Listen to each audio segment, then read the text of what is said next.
Welcome everyone to the last day of week 4 of the VCS action. My name is Yulwei, as always here with you, and with me is Everyday Caster.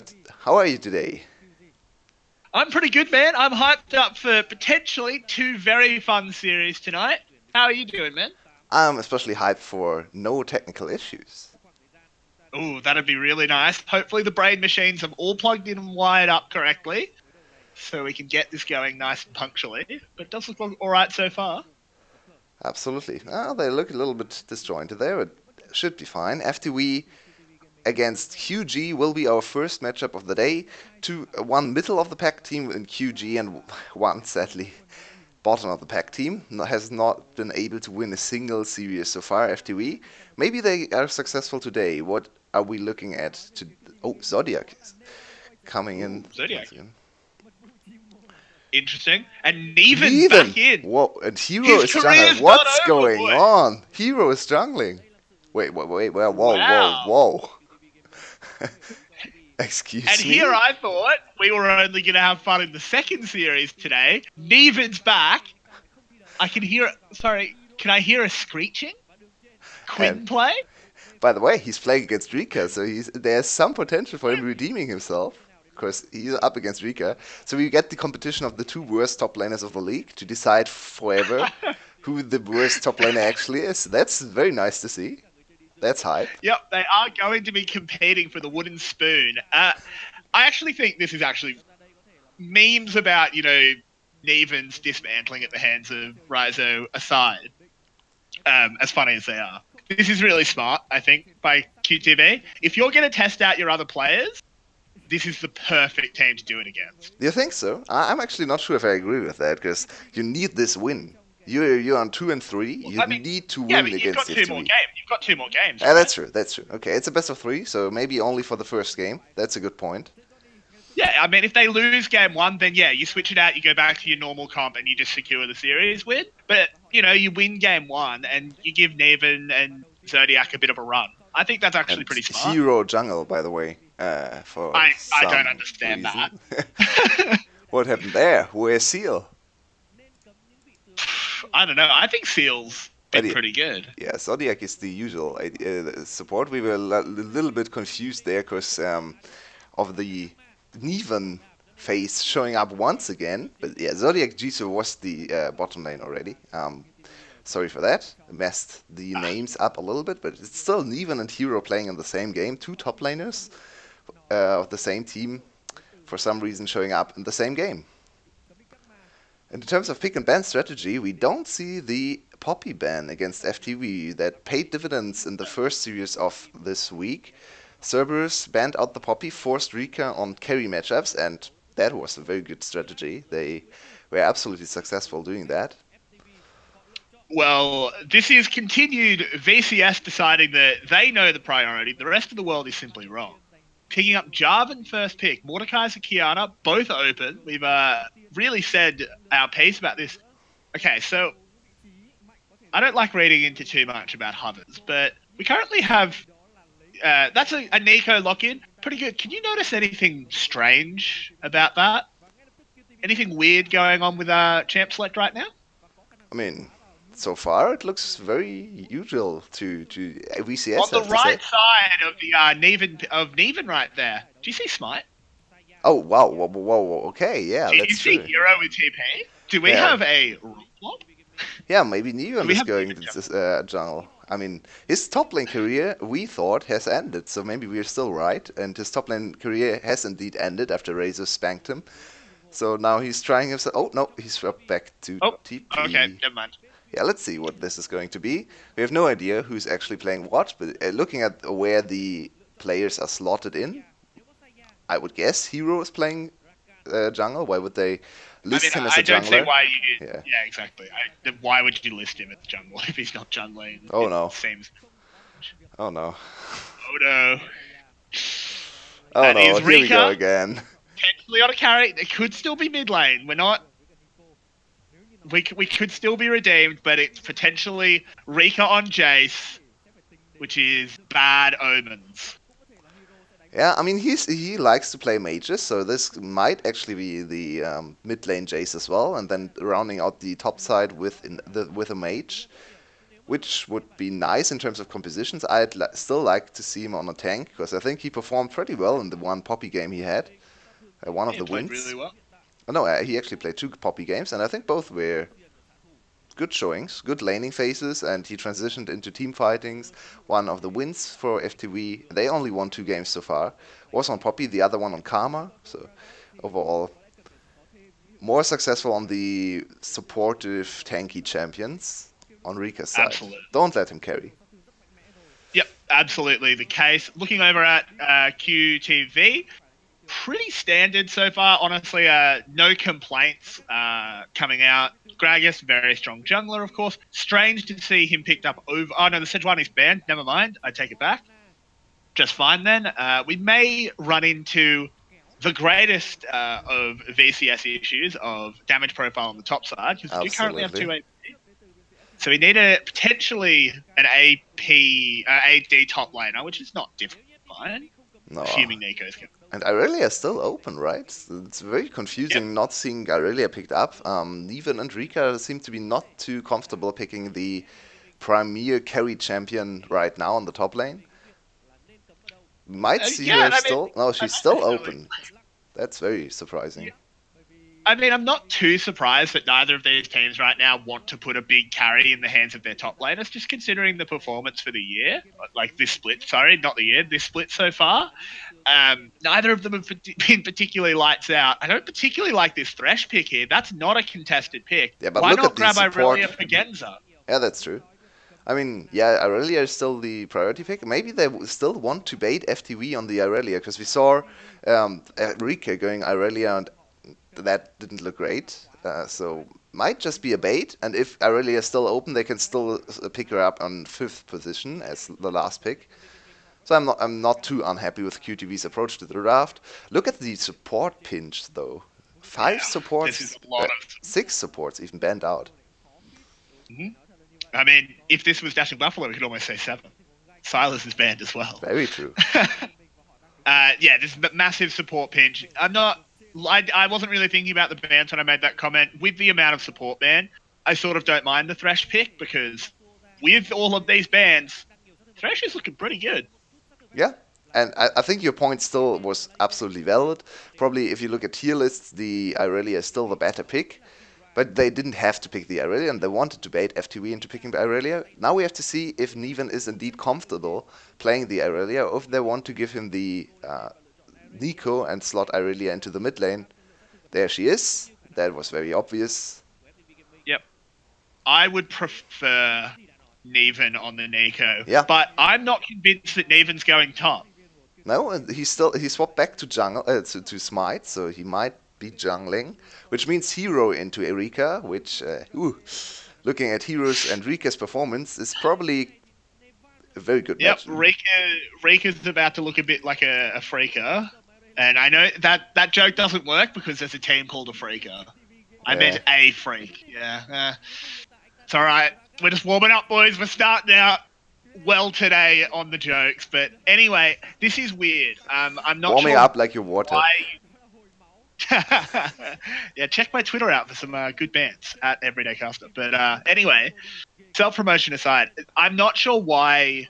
I think the reason this has happened is Hero and Neven both must have incomplete jungle pools, and they're picking their jungler based on picks. No, I'm serious. Yeah, Because absolutely, can absolutely be true. why else would you list Neven as your top laner and then send him jungle? Why would you slot in Neven as your jungler in the first place, though? It's not like Seal had super big underperformances all the time. No, I think He Steel was was a pretty good. fine jungler. Not Yeah. great, but okay. I mean, has Drunk. anyone on QTV been great? Like that's the thing, right? I Yeah, think they've they're a been middle of the all pack fine. team. Yeah. Yeah, I think Seal's been pretty good. So I'm not sure. Again, I do think part of it is just this game one. We're up against FTV. We can just give our bench players a run, see how they do. If we lose game one, whatever, we'll win game 2 and 3. I think if I was a coach, that'd be how I'd do it. Yeah. Fair But enough. this whole we're going to list someone as our top laner and then run him jungle. Unless it's, 5,000 IQ, we were trying to bait a Quinn ban. I I'm mean, not sure why you do this. you can only bait the Quinn ban from your own team, I think, if anything. Maybe Genzer is still traumatized from that experience and wants to ban out the Quinn himself, but enemy team will never ban Quinn against Genzer after and Neven, I'm sorry, after that performance. That's for sure. I mean, you're not wrong, but I'm trying to rationalize it any way I can. Good attempt. Good attempt. It's hard. Try that at home. It's a good thought exercise. Exactly. If you really want to warm up your brain, screw Sudoku and that. Just try and think about why Neven's jungling. Yeah, I really have no answer to that question. It's so I still weird. think I think my favorite lane swap story from League is when, for like a whole split, Dyrus was listed as TSM's mid laner, even though he went top lane every game because Reggie was afraid that he was going to do the bans wrong. Oh my god. Because it was back Yeah, when that your was top laner yeah. didn't clear I bans. remember that part of League. Oh my. Yeah. It's so sad. Great confidence in your top laner. Yeah, Good indeed. job, Reggie. But looking up at the top lane, this actually should be a pretty interesting matchup. Jace vs Irelia can be a lot of fun. It's obviously two very explosive picks. Oh, and look at what happened at FTV's side. We did not comment on this. Victory is actually going top with the Jace, and Rika will play mid Oh, lane, which kind of suits him well, I think. He has played many mage champs. He's one of the big Rise top lane players from Spring, so seeing Rika play mid on this very lane dominant Syndra, I like this approach from FTV. A new look.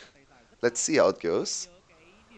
yeah, I absolutely agree. I think this is very smart there. If he didn't want to put Rika onto a tank or his Poppy and the like. Oh, there's the flash. He hit there. Victory goes down in the end. Hero picks up that first blood. Nice little boon on Aurelia. Not really. There must have been a skirmish leading into that because both top laners had such low health Yep. bars.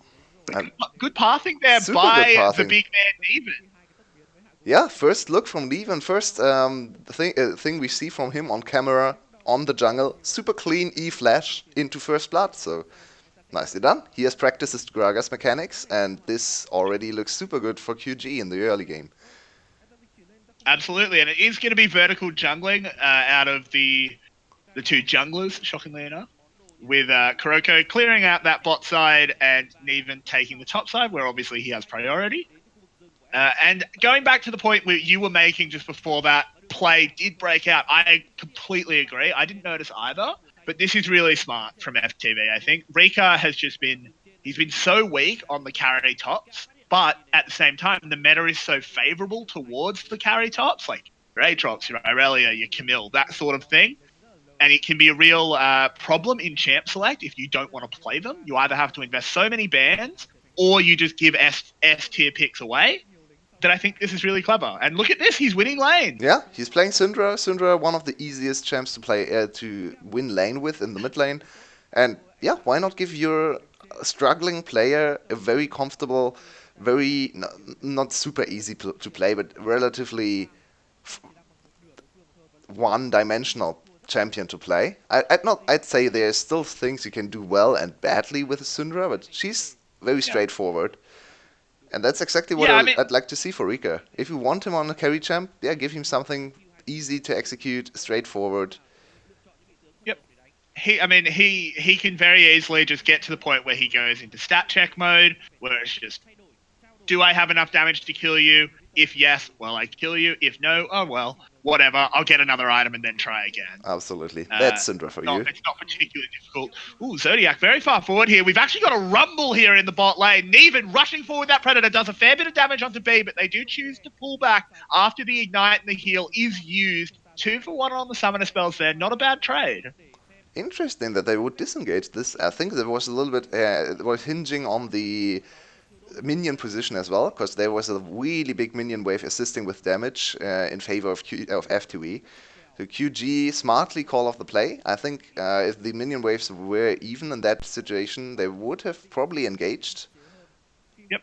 But yeah. I completely agree. But at the same time, one thing that's good to see from these teams is knowing how to call off their aggression. from both sides. Something we do see in the VCS sometimes, even from the very good teams of the VCS, is they sort of get that red mist. They see blood and they'll just go, go, go. But both junglers there just called it off, said, hey, we don't need to risk this. Yeah, And they didn't. I'm happy to see that. good conservative play. Actually, one of my biggest criticisms for DBL at Rift Rails, well, I thought they performed quite pretty well for considering they had to play against LPL and LCK teams and very good LCK teams especially. Still not sure how that format's meant to be Yeah, fun for that anyone. format was a little bit questionable. But to come back to the point, I thought their early game looked quite well, but they overcommitted to plays. And they wanted to save their members. If one member got caught out, everyone committed, and the team fight went horribly wrong. That was multiple times where I spotted this play pattern from DBL. And I think they have to improve upon this. And as one of the top teams in the VCS, yeah, the whole VCS probably has to work a little bit on not overcommitting to plays and letting your players die if they are in the wrong situation. Don't try to salvage the play and then lose the whole game of one big mistake. Yeah, I mean it's the whole sunk cost fallacy. You know, it's Yeah, like, well, one person's getting caught out. You know, it's better just to let that one person die. Yeah, they screwed up. It's bad, but you might be able to save them, or you might have four of you die. Better just to let the one person. And that's something that a maturing region will learn, and there'll be a lot more discipline. And I mean, we've seen, not that we haven't seen signs of that at all. The VCS is a good region. yeah. Hopefully we see more. But there is actually the engage in the top lane. That was an interesting angled Irelia ult there. Victory was able to just walk out. I mean, so far Victory is struggling heavily in the top lane, though. If you look at the CS department, Absolutely. so the one investment from Neven in the top lane really paid off. Hero absolutely dominating lane, and we have seen Oh, so many great speaking of Irelia even, players. here he comes, waddling in. Oh god. Bang! Does some damage. Can't quite finish it off, though. Hero's not going to get in range. The aesthetics on point there. I love the Scragger skin for his very Yeah. great animations. The Gragas with Predator. I'm so glad that's better Yeah. because he's a big boy and he gets going. Very fun to see. Once again, they invest more resources on the top side. They actually lose a very important early dragon with the Ocean Drake on the other side. So FTV immediately calling the map play. Nice adaptation from them. They still are in very big trouble on the top lane. Look at the gold lead. It's already hitting 1.3k at 8 minutes, and all of the gold, almost all the gold, I think, is on Hero. And what can you do with it behind uh, Jace into a strong Irelia in the side lane? Not a whole lot is the answer, which is a big problem. Yeah, exactly. Precisely. That's a huge problem. The one thing that them securing the Ocean Drake does mean that they could potentially just move over to using Jace just purely for poke and without an Ocean Drake on the side of QG. That's actually pretty good, but not what you pick a Jace for. Really detrimental so far. I mean, Hero and Neven as the topside duo actually looking pretty good. I mean, it kind of Hero makes sense especially. that Neven wants to focus on top lane, right? He's probably played thousands of top lane games, and he knows how it feels to be on the side of the camp and on the side of the player who got the camp from his jungler. So he just wants to assure his top laner the best laning phase possible. And so far he has succeeded. Look at the CS, it's growing and growing. It's 40 CS difference now. And this Jace can almost not approach the wave anymore. 2 level difference That's as well. This is a horrible yeah. state for FTV. Yeah, Victory's in a really bad way here. And I mean, going back to our original point where we praised FTV for this Rika Victory lane swap, the one problem that's coming from it, even though I still do think overall it's actually quite smart, is it's helped Rika, who is one of your weaker players, but you've thrown Victory to the dogs. Victory's been one of your good players, and is that worth it? I mean, Difficult question. can you win the game with 2 losing solo lanes? Is the question. Because if Victory on Jace loses lane to Ooh, Heroes what was that Aurelia, barrel even? yeah, he's a new jungle Ooh, player. He gets one free yeah. uh, barrel into nothing. Yep. Unfortunately, though, this actually will be Rift Herald taken, and it's not going to be the typical VCS overcommit. One thing that this potentially quite new jungle top duo is doing is they're kind of losing out on the map plays. But Oh, look at as I this. say that, it looks like there might be a contest here. This is actually 3v2. Neven takes so much damage, though. Kuriko flashes away from the Nico, but gets eat up anyway, and he will be taken down. Both junglers are dead. That should mean Rift Herald is off the table for a little while. Down in the bottom lane, Police, you're not getting away this time. It's you that's going in the cell. Get to the death chamber, mate. You've been killed under tower. And we see another 2v2 kill happening when the support roams. That's so unfortunate. You never want to see that happening in pro play. Bad coordination from FTV spot lane, and they lose another. They now lose another lane, which is super detrimental to their chances to win the game. 2 kills on Irelia. Look at this play again. And even way too far forward. He gets hit by all the CC, instantly dies. Yep. Sadly for FTV, the kill goes over to Kuroko. Now look at this. Yeah, this is wow. That was. Not the They cleanest got the play kill. ever, but yeah. They got the kill, though. Exactly. And it will be round 2 in the Baron pit here. They bought 3 this time. In fact, they bought 4. Here it is. The VCS overcommit to Rift Herald. Woo, woo, woo. No, but this time they are playing on a This very good time- back timer, so there's no Yeah. opportunity for QG to capitalize on this play. So I actually like this Rift Herald rotation a lot. I QG agree. caught with the I pants was down. playing a little bit into the meme there, but yeah, that was super well timed. They knew that Jisoo was back. He's not going to have time to get. He might get 1 turret plate, but I actually really doubt he'll get any. That was super well done. They need to drop that Rift Herald pretty soon. They've got 2 minutes before it loses massive value. So hopefully they can do something good with it.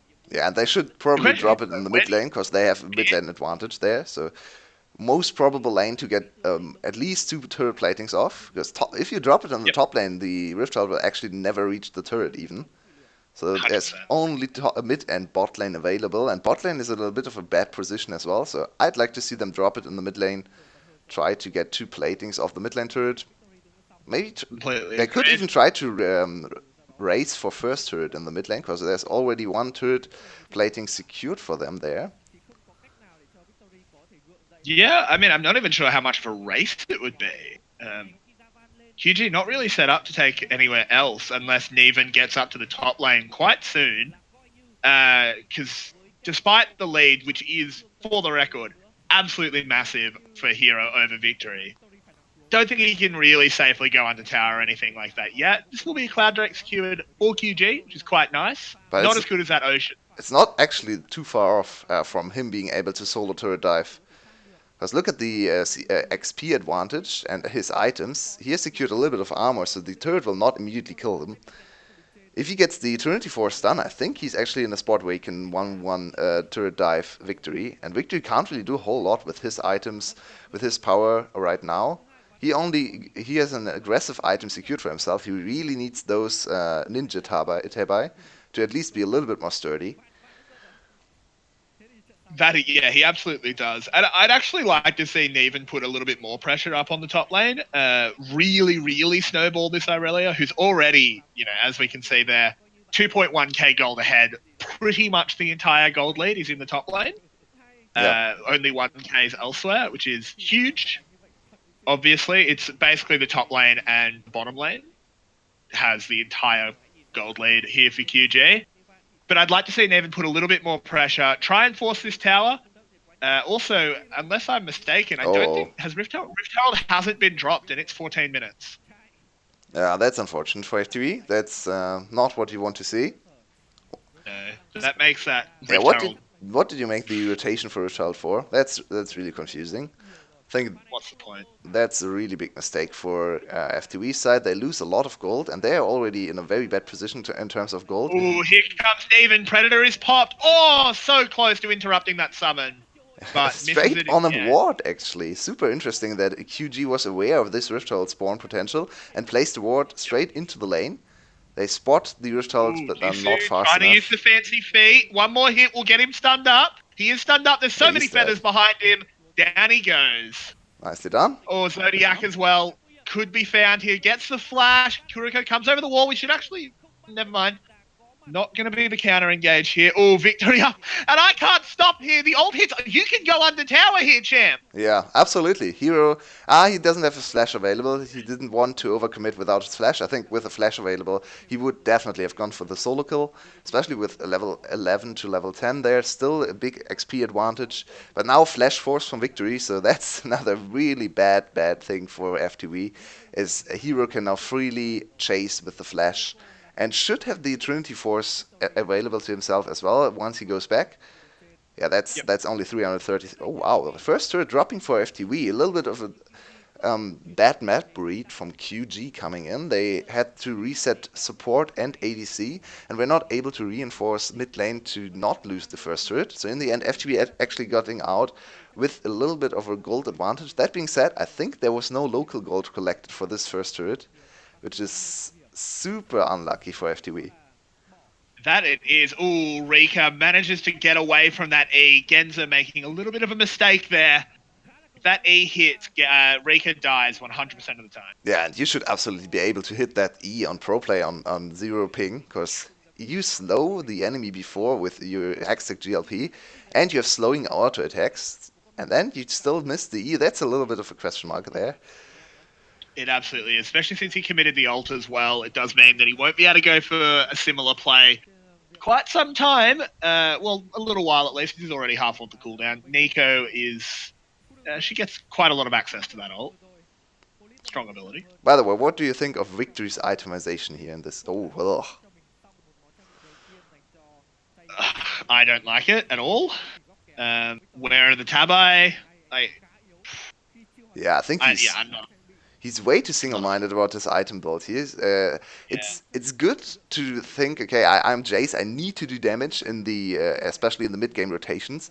But on the other hand, you can't just lose 1v1 to Irelia for the rest of the game. So you really need some defensive items here, especially with one or two defensive items. I think he's at least able to stay under turret. Right now, my money would be on Hero to be able to turret dive him pretty freely, Absolutely. actually.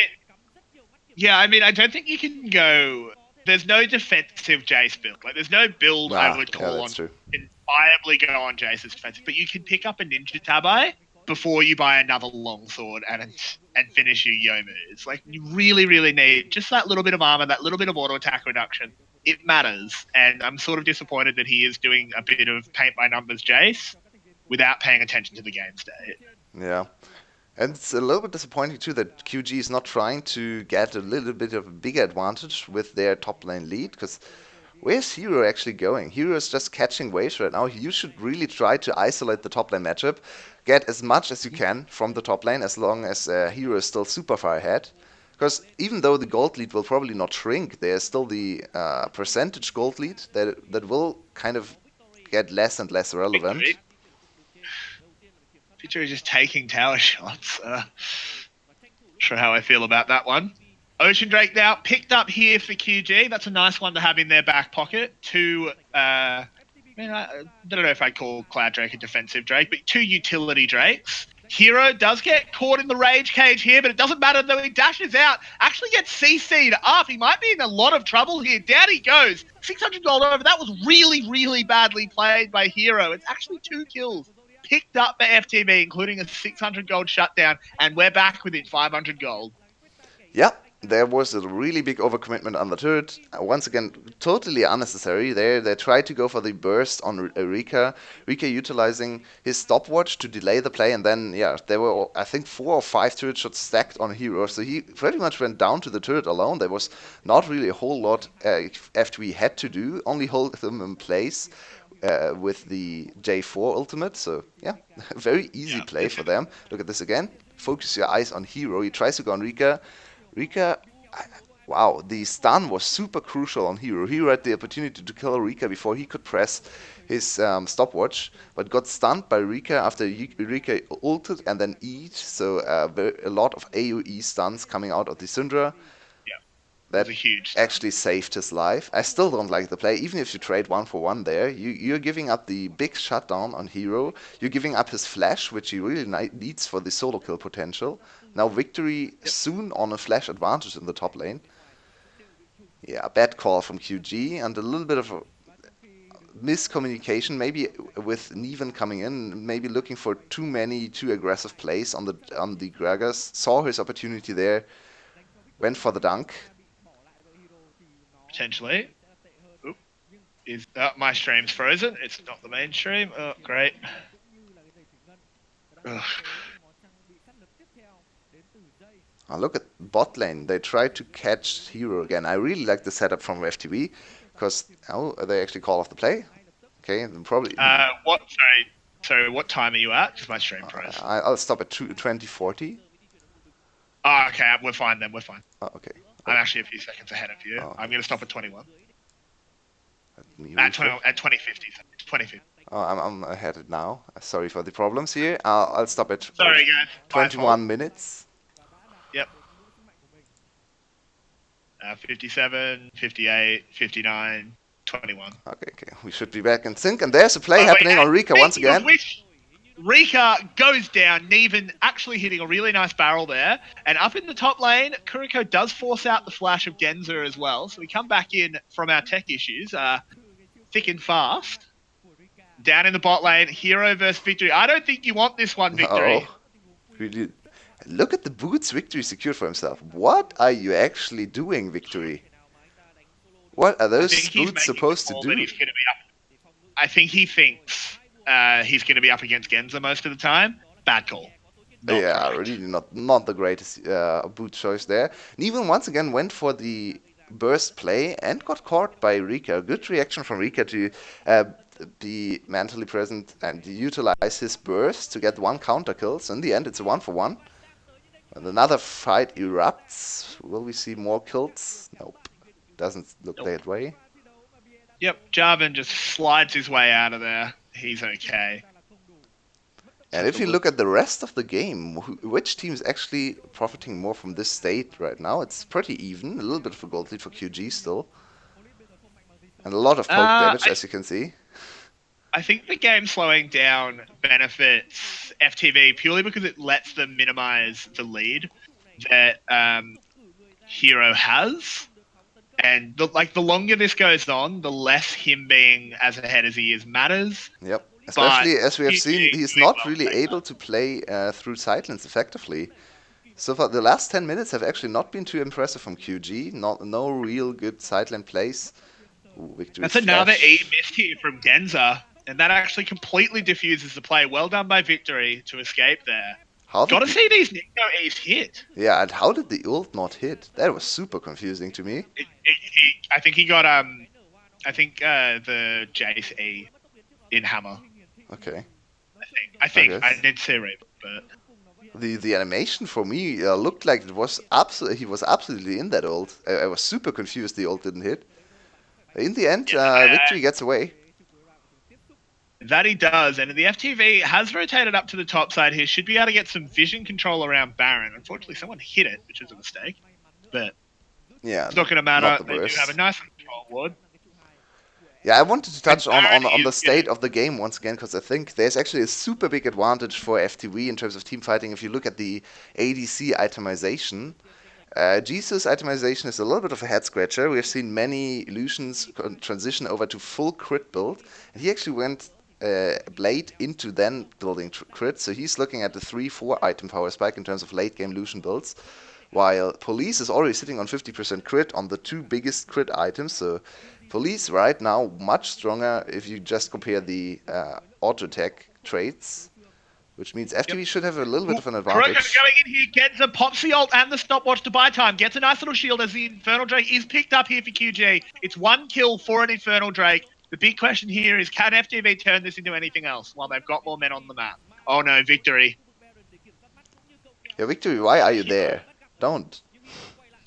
Hero playing so defensive though with his lead. I feel like you should try and go in there. You probably can't get the kill in time. Yeah, he has flash available and Victory doesn't. Yeah, I really don't like the Hero. As you said, yeah, Hero too defensive for me as well. I think Yoshino or Razor would have looked for many solo kills by now. Baron started. It's going down not particularly quickly here. I don't know about this call. The culling coming out of the doing so much damage. Kuriko's going to die to Baron, and Zodiac picks up the kill. Really not a good call. Yeah, I think the Baron call just was 30 seconds too late. Just immediately turn on Baron once you secured the kill on Genza. What was that call when Genza is already running to you? Your Baron speed is not great. Oh wow, now the counter Baron might come in, and there's a TP available for victory, but he's not too strong. If they catch up the TP here on the Jace, they could immediately turn on him.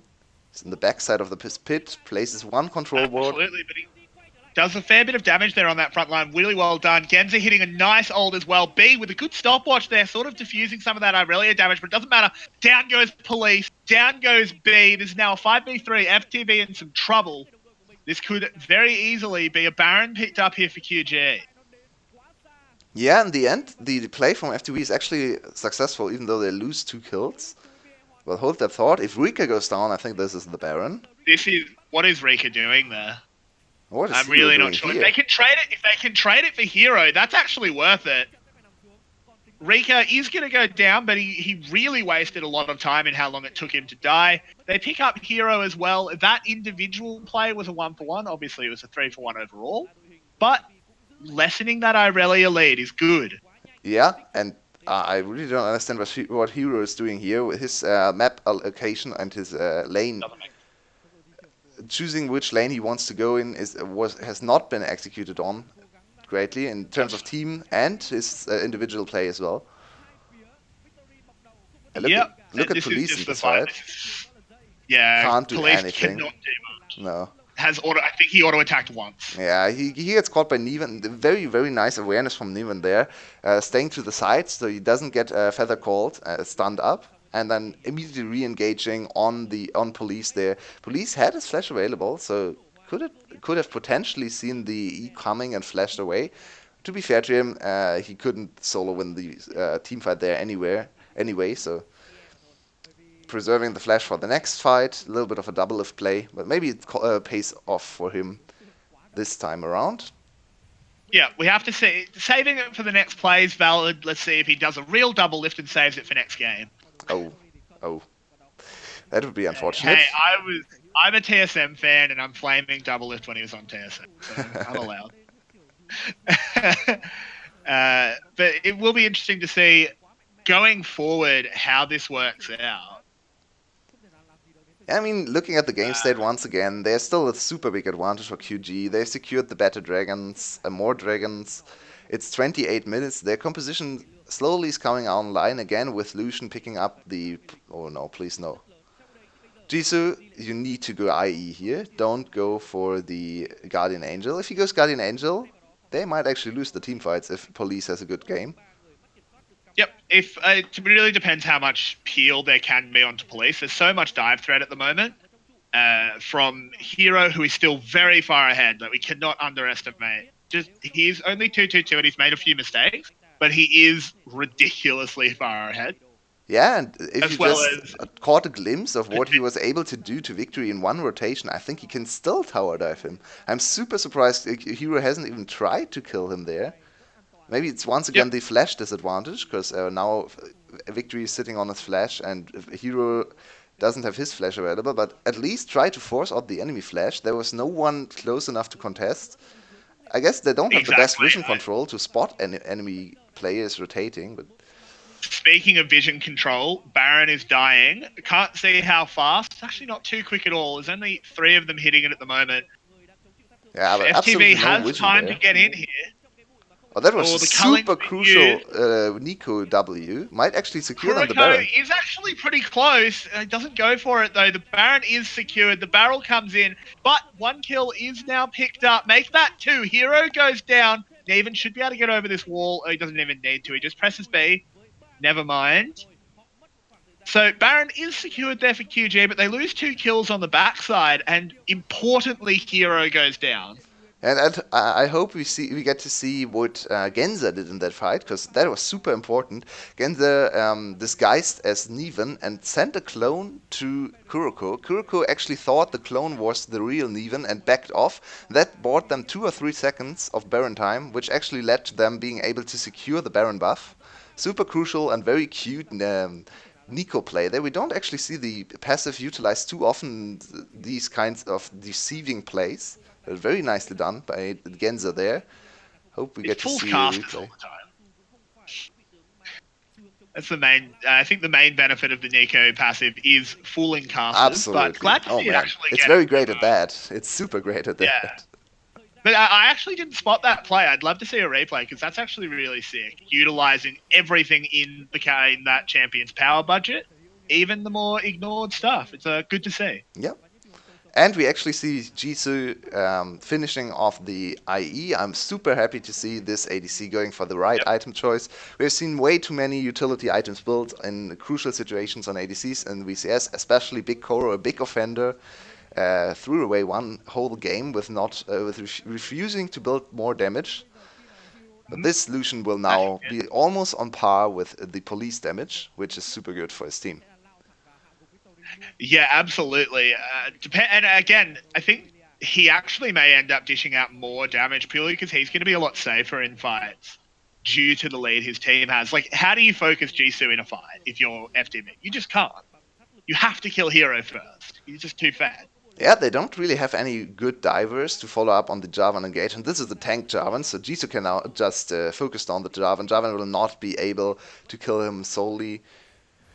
Rika is not Precisely. far enough ahead to flash into the backline and assassinate him. That will, I mean, they will probably kill Jisoo in that case, but Rika will trade his life, so that's not really worth it. And all the other champs are more defensive if you look at them. Jace can't really from behind. Jace is not that great in aggressive team fights. He'd like to poke. Precisely. Now, we are in a little bit of a lull here. There's nothing up on the map. 45 seconds left on this Baron. The base doesn't look like it'll be cracked. I don't think QG is quite set up for it.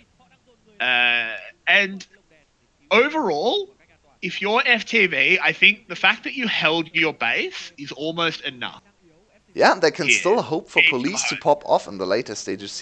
The later stage team fights. He's almost sitting on 100% crit.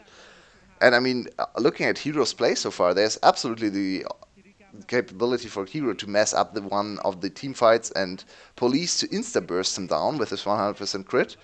So I think there's still hope for FTV, especially because QG's Baron execution has actually been a little bit off. Very slow on the approach to the base. No real inhibitor being threatened even. All inhibitor turrets still on full HP. Baron buff has Yep. abated, so now the next objective for QG might actually be the Elder Dragon. Yeah, I mean, it'll be the next one to spawn, and they do have 4 elemental drakes, so it should be very, very strong if they pick it up. I mean, it's strong even if you don't have that many, but regardless, that true damage burn will come in. I think FTV needs to just keep catching up. Like, the fact of the matter is that Hero isn't going to get much further ahead, right? He's already level 18. He can't build more of an XP differential on your Jace. You Yeah. need Victory to catch up. He's 3 items. Like, this Jace is sort of no joke. He's obviously miles behind the Aurelia, but still a Jace, still has very deadly poke. And as the game keeps marching forward, FTV actually catches up purely because of gold percentage. Yeah, and I think the map state right now actually helps the Jace a lot because there's no lane he really needs to 1v1 Hero in anymore. All the lanes are pushed up to the inhibitor turrets. So Jace can just freely rotate between inhibitors and stay in his own base. Doesn't really have to overextend into the Aurelia matchup, which is super helpful for him, obviously. As we have seen, he has struggled, almost Flame Horizon now by the Aurelia, but will it actually matter in this game? The I Aurelia has don't think not it matters. been super impressive. Yeah, I think Hero played a really, really good lane. Neven as well as the jungler really got him ahead. It was really, really good top jungle synergy, but then Hero didn't do anything. Look at I Hero's think Hero. items. Neven's items. What's that? That's strange. I mean, we saw it. We were begging for MR to be built on Gragas last night. So I think there might have just been a little bit of a delay getting our Brain wishes over machines, to be up. once again, a little bit slow. We saw many technical problems. So I guess the brain machines are still are now running. Sadly for the wrong game. I think it's not the worst Ooh, item, to be fair Zodiac to him. gets caught out. I actually don't think it's that bad. That's actually a really nice barrel there to buy the support some time. Kuriko taking a lot of damage from police. From Jisoo, I should say, wrong team. And the culling is unleashed, doing a lot as well. Kuriko throws himself forward onto Zodiac, tries to get a bit more done, manages to flash away. Good kill there from Victory. Neven as well, taking so much. He re-engages though, and it's 2 back for Jisoo. It's all gone wrong here for FTV. Baron should be secured because it's just spawned, or they're just going to go to end the game. Yeah, that was live on the edge from Jitsu displayed there. Super risky teamfight approach from the ADC. Actually, almost threw away the teamfight there, but in the end it worked out. He got out of the stopwatch and no one was immediately on top of him, so he got to auto attack a lot, reset with his E, utilize his cooldown reduction and a lot of crit damage. But in the end, Jitsu Ooh, actually you the don't want hero to in this chase forward fight. here. Ooh, FTV chasing too far forward. This is going to be the game here because they're going to get cleaned up. Yep, that's precisely the The turn case. was good. Very good capitalization. The overextension once again from FTV, and QG will end the game without the Elder Dragon secured. I did not believe that was possible for them, but in the end they win a crucial team fight. Super great play from Jisoo in that team fight. I'd like to see the team fight again, but sadly we don't get to play last team fight of the game here in the VCS. But yeah, if you want to go back and watch it, Jisoo overextended quite a little bit into the enemy back and front line. They were kind of all on top of him. Then he pressed stopwatch. It looked like the stopwatch would actually be to his detriment. But he got out of there and got a lot of damage done. In the end, got away with 2 kills, I think, and the game ends right after the teamfight. QG once again showing their teamfight prowess and go up 1-0 over FTV. So I'm about to say something that I never thought I was going to say. Yeah, I almost think Neven was MVP. I mean, really? I'm not so Almost. sure. I don't think I'd give it to him yet. I think there are a couple other people, but he had a really good game. Yeah, he had I'd say a good game. I think especially the early game looked good. His pathing was very good to get Hero a big lead in the top lane. I actually think his mid game didn't look too great. He missed a few crucial barrels and went for too many aggressive plays in the mid lane, especially where they lost their lead completely, with Hero and Neven overcommitting to plays under the mid lane turret. I agree that those plays didn't work out, but I actually think aggressive plays were the right call. Yeah, that's fair. In the end, you But still yeah, have again, to. you have to look at the results. That's true. Uh, but in all seriousness, because I just want to say it because we've been pretty mean to Neven on this cast, Yeah, and this was we a great probably will game for him. continue to because that Quinn game will live in infamy. But seriously redeemed himself a little bit there. I think you play him game 2. Honestly, I don't think you need to sub him out. No, and give him more experience. I have no idea if this is a long-term plan for QG, if they actually want to have 2 junglers, which can be very beneficial. We have seen so many teams historically actually rely on 2 junglers that kind of see different things in the game, go for different priorities. Neven in the first game has been a super top lane focused jungler. I'd like to see the jungle proximity for a Hero in this game, because yeah, he was top lane all the time. Absolutely. I think I'd like to give the MVP over to Jisoo, especially for the Yep. last teamfight and for the right itemization, which is already a big compliment I have to make, because there are some VCS ADCs who refuse to build the right items. Hey, we have everyday Kaiser check in for a reason. Absolutely true. And maybe we get to see the check-in. Maybe. I mean, I'm always hoping that we do. I completely agree, though. I just wanted to compliment Neven, but yeah, Jisoo was MVP. Okay, so let's lock it down. Jisoo with his second MVP on our broadcast. And QTV looking good in this first game. Probably looking ahead to a 2-0 here. FTV tried, and there were some good plays attempted for them, but in the end the game never really looked like FTV actually were in the driving seat. Yep, I agree. So yeah, let's get back to the second game in 5 minutes. See you guys in 5 minutes. Thank you for joining once again, and we'll see if QG is able to close out the series against FTV, or if there's still some life left for Rika and friends. Stay soon.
G'day, everybody.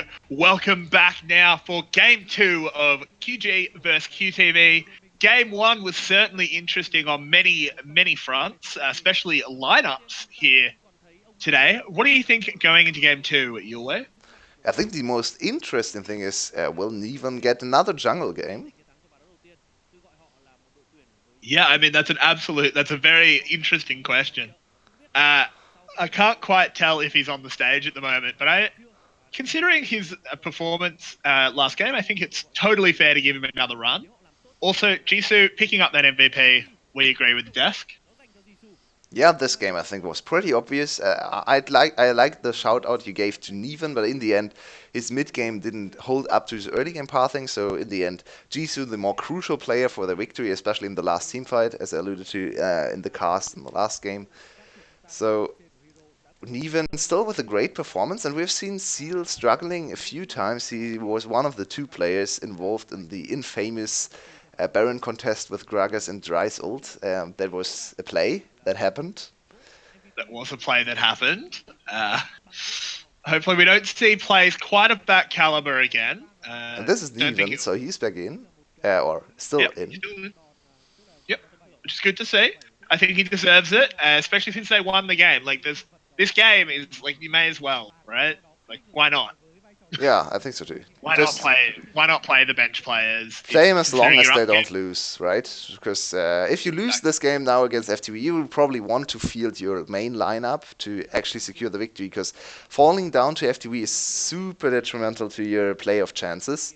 They're now sitting on 2 and 3. They want to secure their 3 and 3, and there are 4 super great teams in the VCS ahead of them, and there are only 4 playoff spots. So it's super hard to get into the playoffs. They need Yeah, every exactly. win they can get. Precisely. This is definitely you definitely don't want to lose this series. That would be very, very bad. One thing I do want to see is what the assigned roles will be going in. Will we see a jungle top flex again? I still think that it might depend on champion pool, but we don't know. We don't know the internal workings of these teams, so I think it'll be super interesting. Yeah, and it would be a little bit confusing to see Hero play 2 games of top lane when they field him on the jungle position. Maybe it's something with the alphabet, or it's Hero and Neven, so Hero comes first. He should be listed as top laner then. Don't really understand what's going on with the fielding of players. Maybe they are completely free Maybe to the band free. is something different. I don't know. Yeah, no idea. Don't actually know the inner workings there. We can only speculate, and I like what you speculated with the jungle top lane situation, that it's hinging on jungle champion pool, that one of the two can play those champs and the other one can maybe play Elise and other stuff. So let's see. If they want to go at Gragas again, I fully expect Neven to play another Gragas game. Maybe they get another jungler, and then Hero plays the jungle, and Neven gets to play some interesting top lane champs once again. Yeah, exactly. I mean, I'd like to see Neven make his triumphant return to the top lane. I hope to see some Quinn hovers in Champ Select at the very least. Though I don't think we'll ever see it locked in again. I'd like to see Quinn Howard from the enemy team. Tease him. Yeah, exactly. Rika, Tilt him. exert your pressure. Oh, but should Rika really be I mean, should Rika be throwing stones? I don't know, man. You know what they say about glass houses. yeah, that's true. But I think, especially if you're Rika, you want to not be recognized as the worst top laner. So if you actually get to Sure. play against Neven in this game, have the Nico, try to tilt him, try to get the mental edge, and actually outperform him in the top lane. Because Rika would look pretty bad if he loses to Neven after Neven's interesting performances against DBL in the very first series of this split. Yeah, absolutely. Let's hope for both Neven and Rika's careers that maybe they go against each other top and it's Poppy versus Sion or something like that. You know, no one really comes out on top there.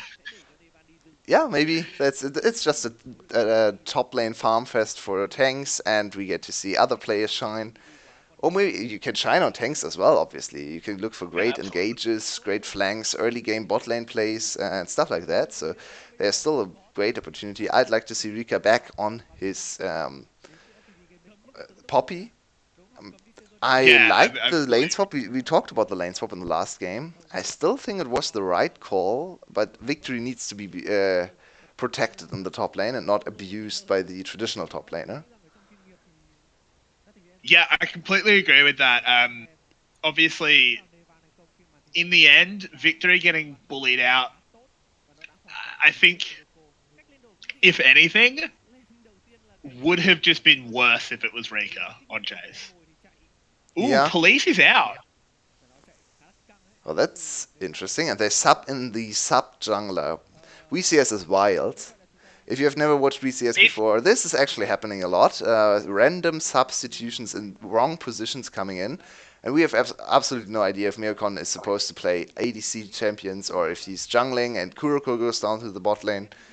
So, yeah, hard to read the situation. I don't really understand the substitution. Sub out Rika, please. yeah, I mean, I don't think Police played particularly badly last game.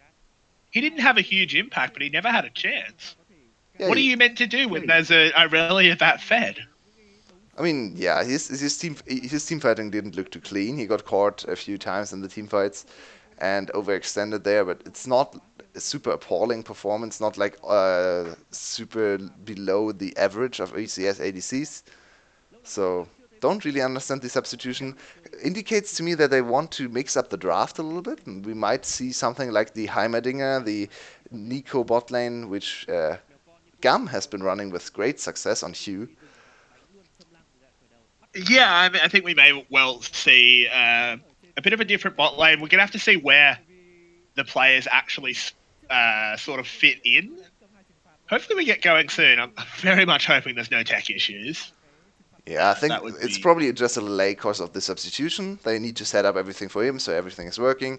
You see Yep. Meocon on screen right now. He seems to be testing something there, so maybe setting up the last few settings for him so everything is working.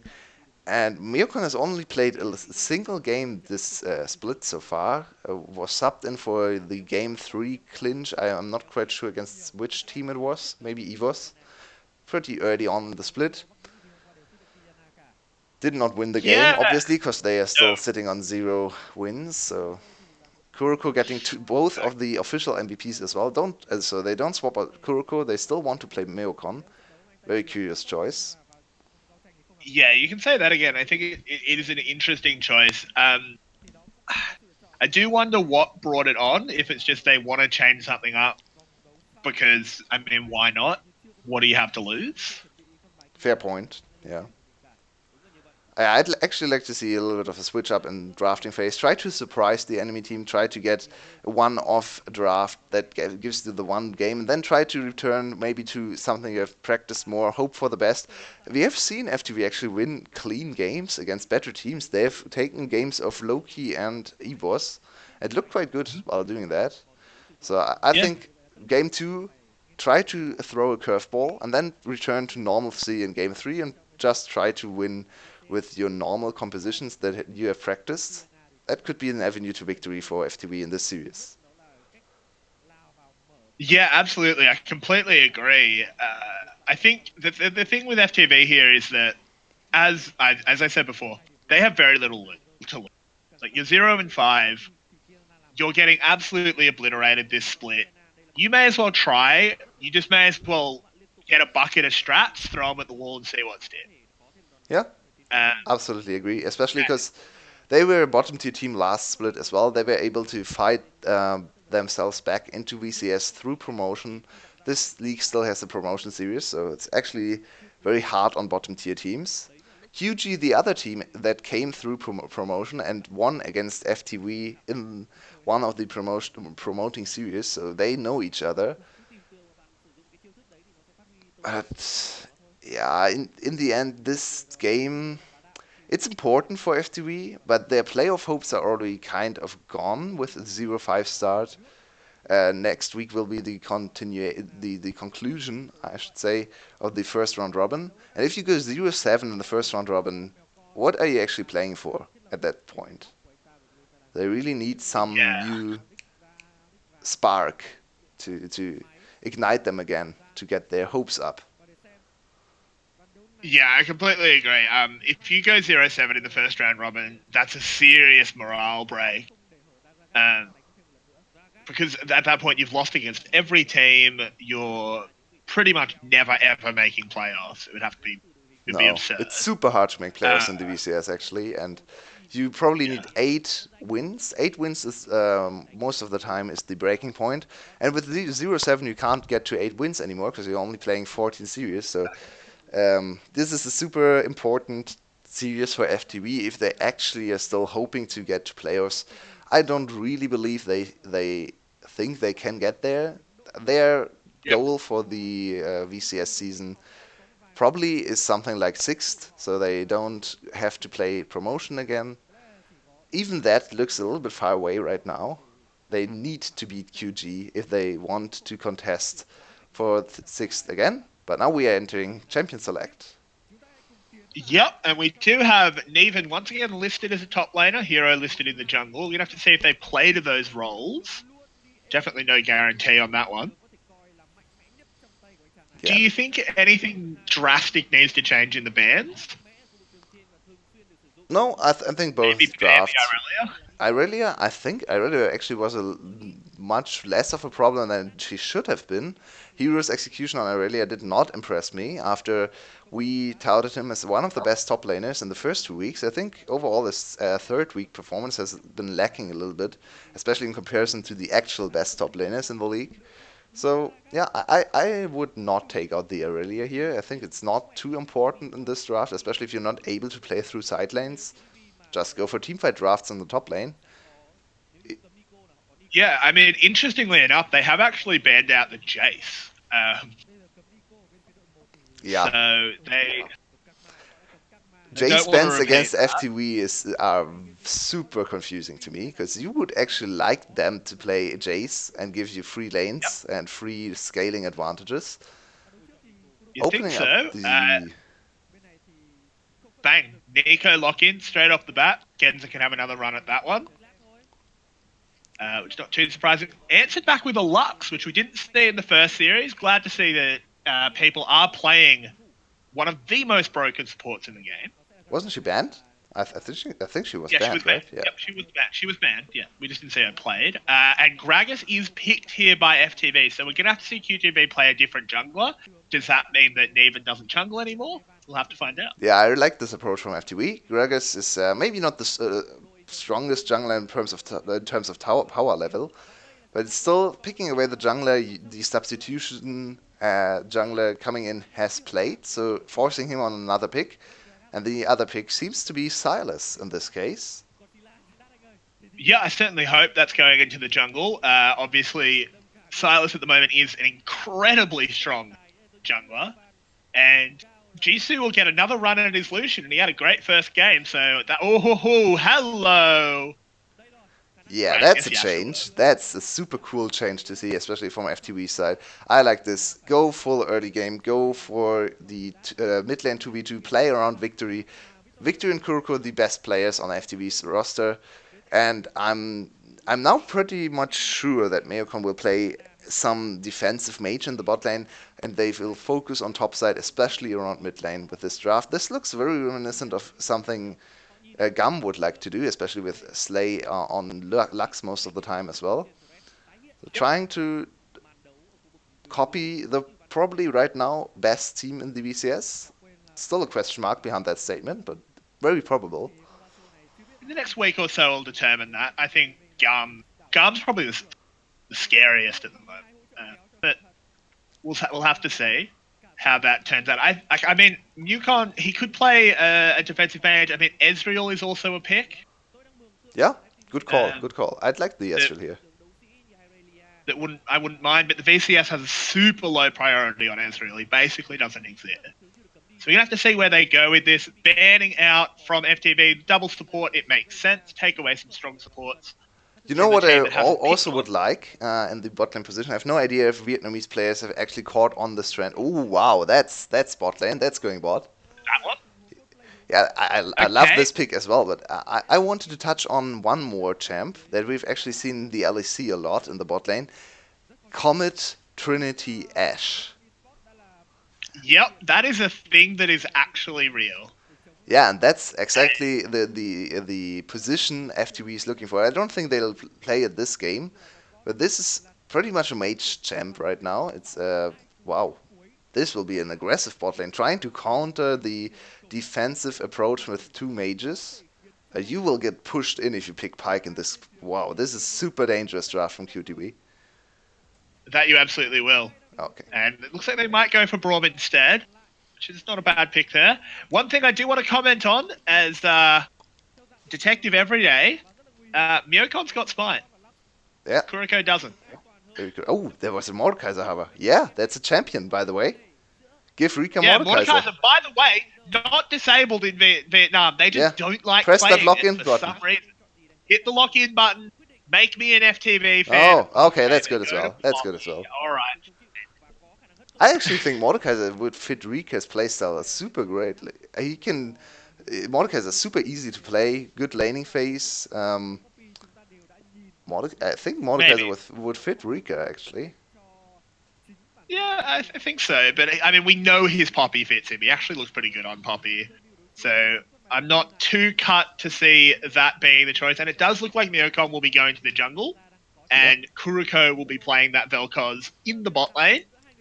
And by the So way, we've this got is a and bot lane I have a lot even of expertise on because my duo partner is insanely good on Vel'Koz, and we play a lot of Vel'Koz bot lanes. So I go off, can man. Tell us how it's meant to go then. this lane you can't beat Vel'Koz Lux if Vel'Koz Lux play on top of everything. I mean, Lucian Braum will have such a significant range disadvantage in this lane, and Braum is absolutely useless in this lane. He will not be able to do anything. If Vel'Koz and Lux don't mess up, they will hard win this lane, and they can even go for solo kills.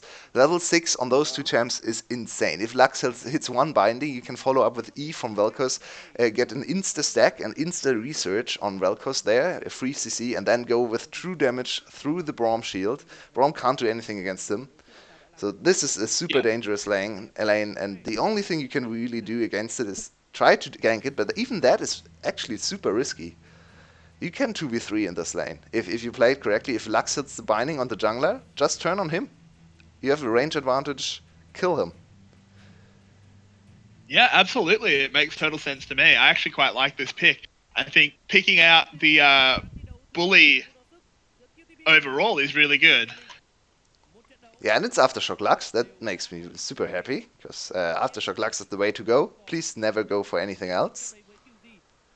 I agree. Even those people that say that Guardian is sometimes okay, I have to disagree.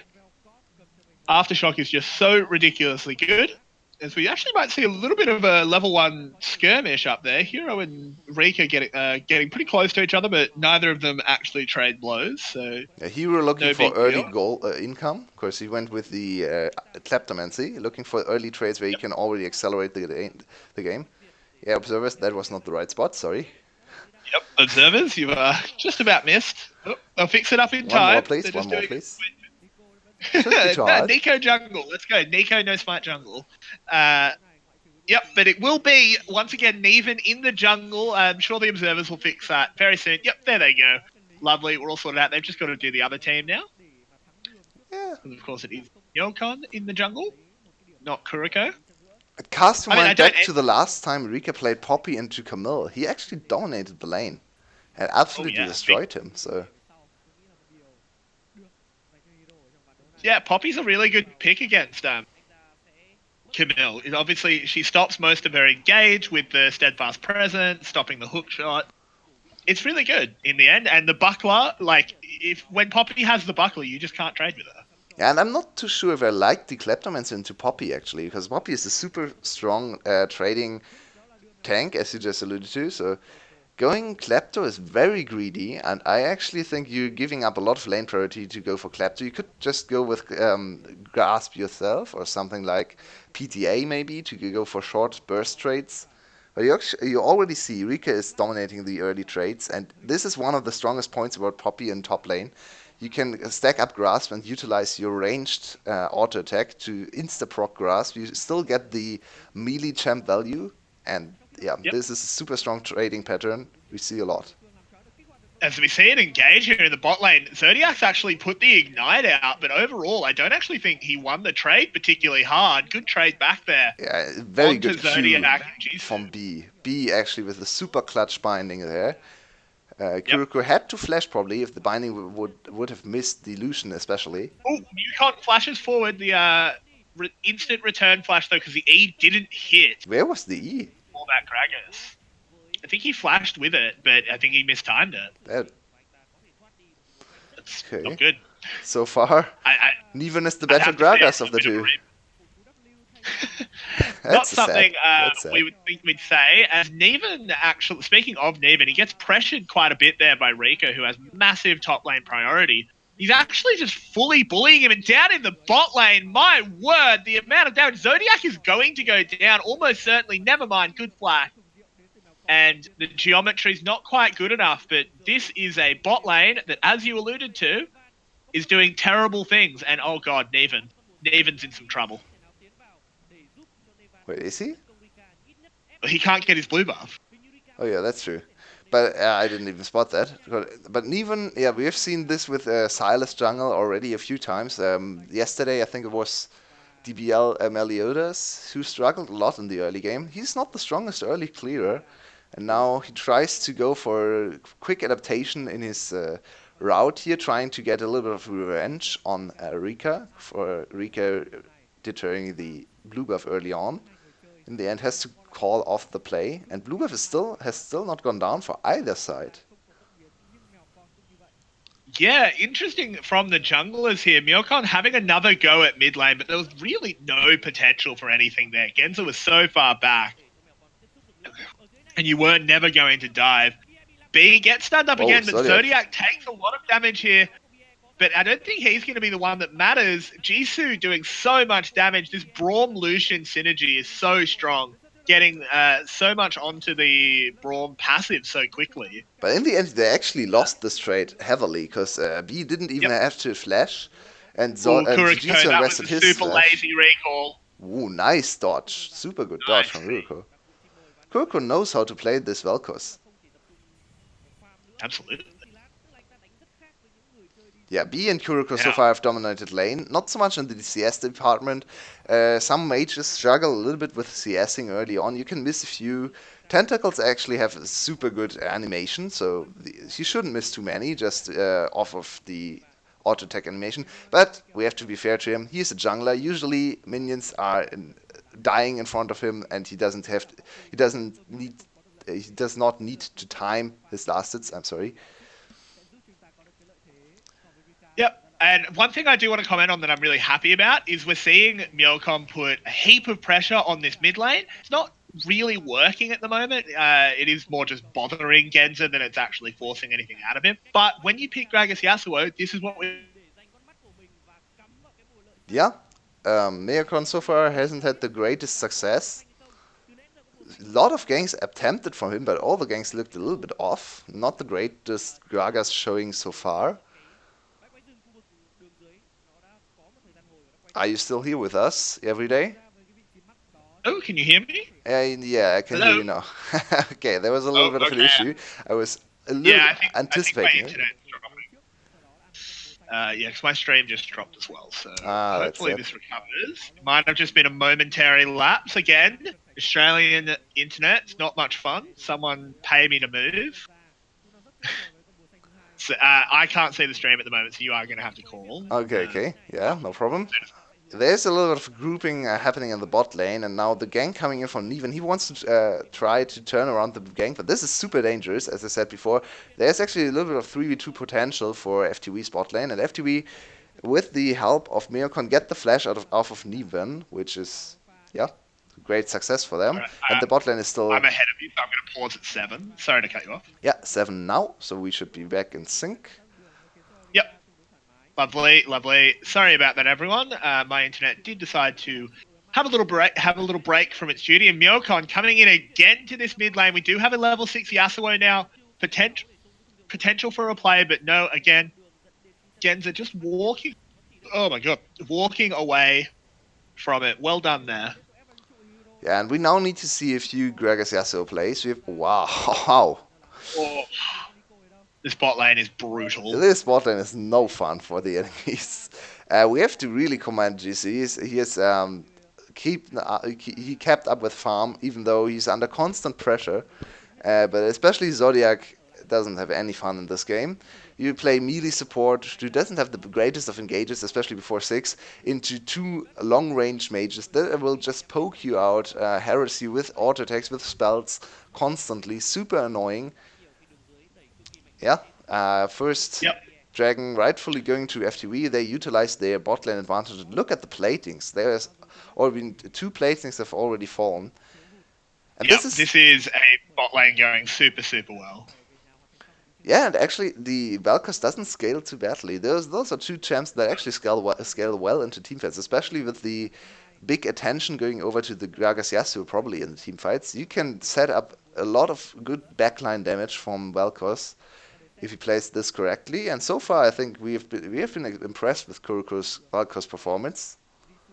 Yeah, absolutely. The noodle does a lot of damage, especially that life form disintegration ray, as well as having one of the best names for Yeah. any ability in League of Legends, is also super, super strong. So it's potential for a very good scaling comp here for FTV. Also, Rika going even in lane. He's actually currently winning trades, a little bit ahead of farm. That's going to be equalized when this pushes in. Yeah, and But look at overall, Hero. him simply, he's doing so well. Hero is struggling a lot, and I really don't like his rune choice. Once again, I want to cast your attention to the rune choice of Hero. Why would you go Klepto? Klepto is so overly aggressive. He loses the turret plating, so even if he got 2 or 3 bags of gold out of his Klepto already, that's still gold in favor of Rika, and you're losing the trades for a little bit more longer. And there's actually even a world where the Camille never gets to a state where she wins against Poppy in the 1v1.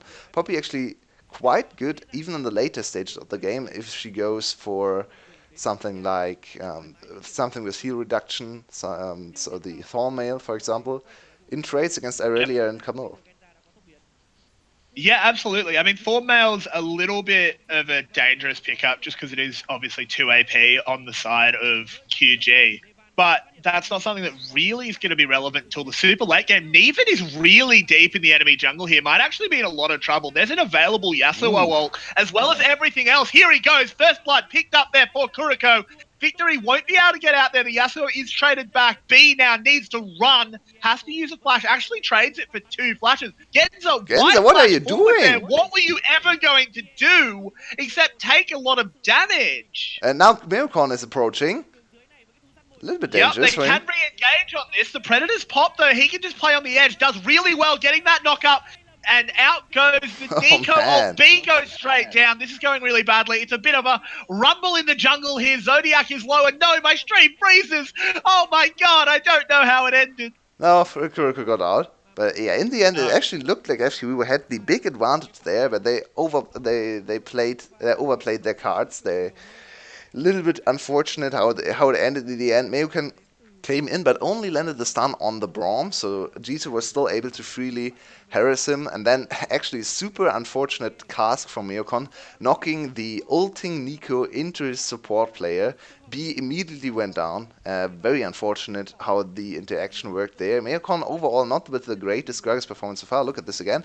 Don't really understand what Nivan wants to do here. He goes in and immediately dies. Super good combination of skills.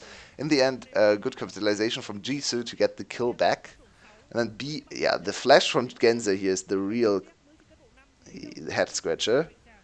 Goes down to 200 HP, so now they want to re-engage because B and Kuroko are still sitting on almost full HP.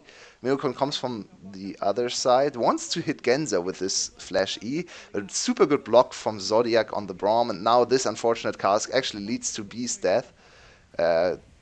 Nicely delayed by Zodiac again. Super good Braum teamfighting and awareness what to block. Kurko needs to flash away. In the end, a 3-for-2 trade for QG unexpectedly, and now they get priority on the top side of the map again. Alright, sorry about that again, everyone. My internet is just not great tonight. Can you hear me? Yeah, I can hear you, but there's another team fight happening, and already one kill going down, another kill secured I've by already Mircon, seen it, so and now Kuroko with another. Wow, this is a slaughter for FTV. Slaughter. They have killed everyone. Triple kill for the Poppy. What actually happened there? Look at the gold lead. FTV in firm control of the game and will get more turret platings.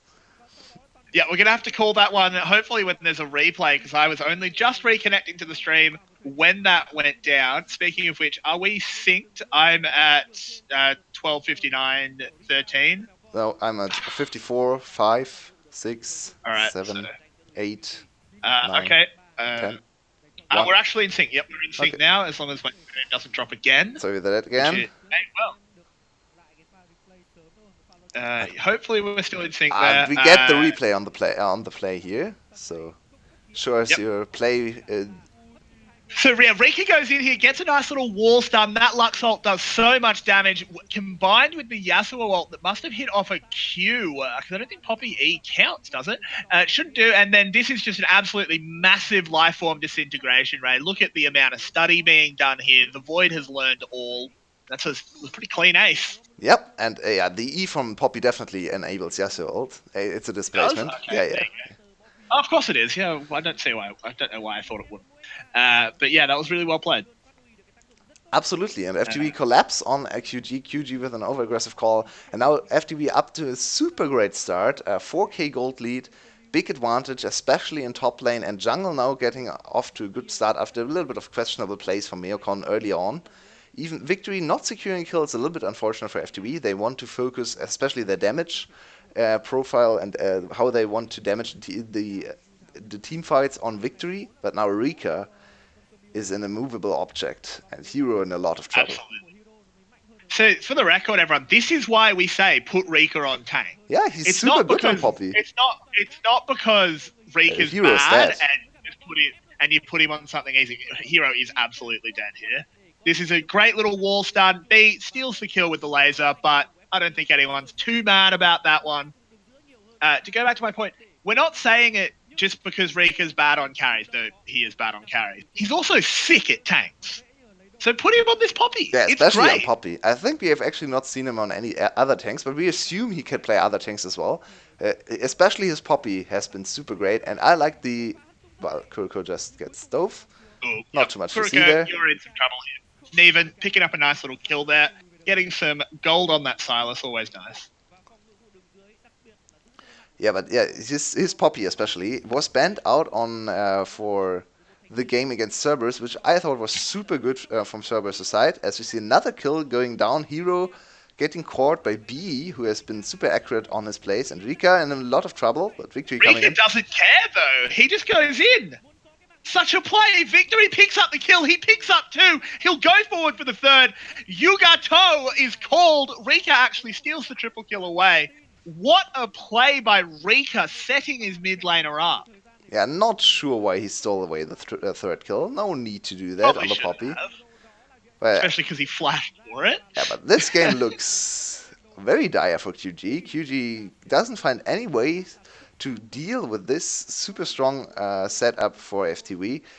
And we are probably looking at the game 3 surprisingly, and FTV coming out after a pretty bad game 1 with a super great start. I liked their adaptation. It's exactly what I wanted to see from them. Creative second game into more standard third game, maybe. Yep. Look at how absolutely tanky Rika is here. This is so well played by Rika. Yeah, Lucian can't ever enter this this one because of the steadfast presence. And then Victory comes also, in. Huge mistake there from Zodiac, even being in the same like zip code. You've got to respect the Poppy burst. And B, please. B.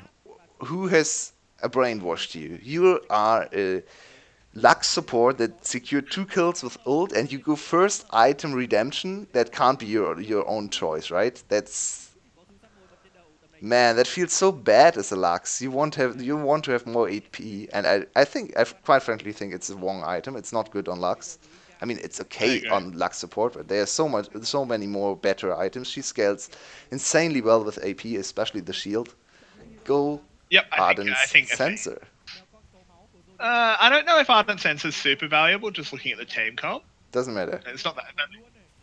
Fair enough. It's the best item on Lux. You get to 5-stack Ardent Sensor on your team. That's insanely valuable. True. I was thinking more maybe Athene, Athene's is good as but well. fair enough. But Athene's is... fair enough. You make a good point with Arden. Wow, look at Rika. Rika just doesn't care. Yep. Bang, smashes hero into the wall, does so much damage. He doesn't care. The enemy ADC is there, but he's just going to keep doing this top lane matchup, trying to prove, hey, I'm not a terrible top laner. I just have to play Poppy every game. Yeah. Doesn't take damage. This champion pool doesn't look too great, but if he gets on his Poppy, he actually performs. Yeah, exactly. But he goes for Trinity Force once again. Please stop that mess of a build. Oh man, Rika, why? Just go tank. You have enough damage, and you have Yasuo, Lux, and Vel'Koz in your backline. You really don't need the damage on Poppy. You want to tank. Trinity Force is so insanely useless in this game. It might not be Triforce yet. It's only a phage. I mean, Could still be Frozen Mallet. no, I don't think so. Frozen Mallet is not built for Phage anymore, is it? It should though. I think I'm wrong. Yeah, I think it's not. I'm pretty sure I'm just completely wrong. I just looked at hammers and said, "Hammer, go into hammer." I mean, it was previously, I think. To be fair to you, it was previously a few years ago. But no, Phage is not building into Frost Hammer anymore. Yeah, no. Probably, yeah, especially with that Sheen picked up. It's definitely Triforce. I don't like that decision. You don't need to do damage. Like, I get it, Rika, you are doing damage, but you just need to be tankier. Yeah, I actually think if you want to go for Sheen, go for the Iceborne Gauntlet. That's an okay choice, but I'd like to see him go for normal tank items, because you actually deal a lot of damage on the Poppy, especially with the Thornmail makings there. You can delay the healing from the enemies as well. You don't actually need too much burst damage, and it delays your tankiness. Especially now, if the game gets to a later stage, if FTV is not able to close out, 3-item Poppy will be so much less threatening if she has one aggressive item compared to 3-item full tank Poppy. I agree. Yep, absolutely. We do hope we don't get to that stage, though. We really do want to see them actually close this one out. And IE secured for victory. This is a strong Yasuo. This one will be able to absolutely murder anyone, especially Genza on the enemy team. Yep, no one wants to go near this Yasuo. He will absolutely crit you out of the game. It's actually been a very good Yasuo performance overall in terms of score. Hasn't done anything super impressive. He was really set up by Rika down in the bot lane and in that fight near the Baron pit. We'd have to see where they choose to go for next. There are a lot of pings coming out on the Baron, and they do take it fairly quickly. Yeah, they have double mountain. Yeah, exactly. Double mountain as well. And Lux is one of the best Baron supports in the game. Sadly, she's not positioned too greatly here. Wow, the smite actually was super off, but they secure the Baron and delay the push with the Lux ult invested as well. Pretty clean Baron. Yep, I think you might be a second or so of me ahead of me again. I didn't see that smite, unfortunately. Yeah, so we might just have to quickly rethink in the lull. 25-10. At 21-10. Yes, okay. 6, 7, 8, 9, and 10. Okay, sorry again for that. We'll try to get back to life in the pause after the game, because we'll probably see a third game. Looking at the game state, almost 10k gold lead and a super strong mid-game team composition for FTV right now. Double Super Soaker secured for Kuroko. B on a little bit of an inefficient item build, but still sitting on almost 2 completed items as a support. This is a super strong team right now on FTV's side, and QG can't really do anything. Yeah, absolutely. They just don't have answers to the questions that FTV is asking. Who do you send against Rika? Not Hero. What do you do? Yeah, not Hero, but that is who they're sending, because, I mean, there's no real better option. Hero, you need to back off. Oh, yeah. He gets out of dodge, it's alright. Zodiac, Jisoo did use the culling there, I think just to fend off and engage from Myokon. But this is 2 lanes being pushed in at once, and there's just... QG doesn't have an answer.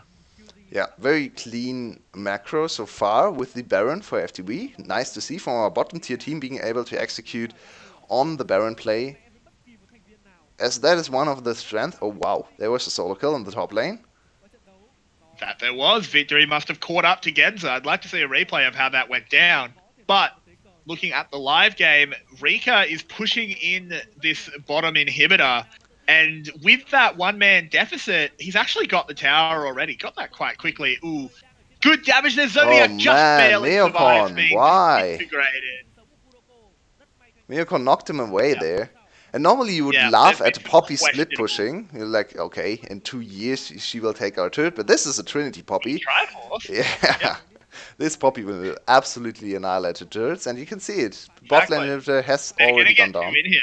Oh, Neven, goodbye. You just got slammed into the wall. Kuriko picks up that kill, but it was off the play by Rika.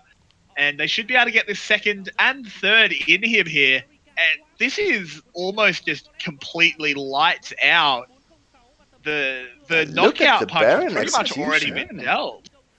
This is super well played out of FTV. Yeah, we And have they to be should be winning impressed. the game here. Yep. That is a pickup kill on the Braum.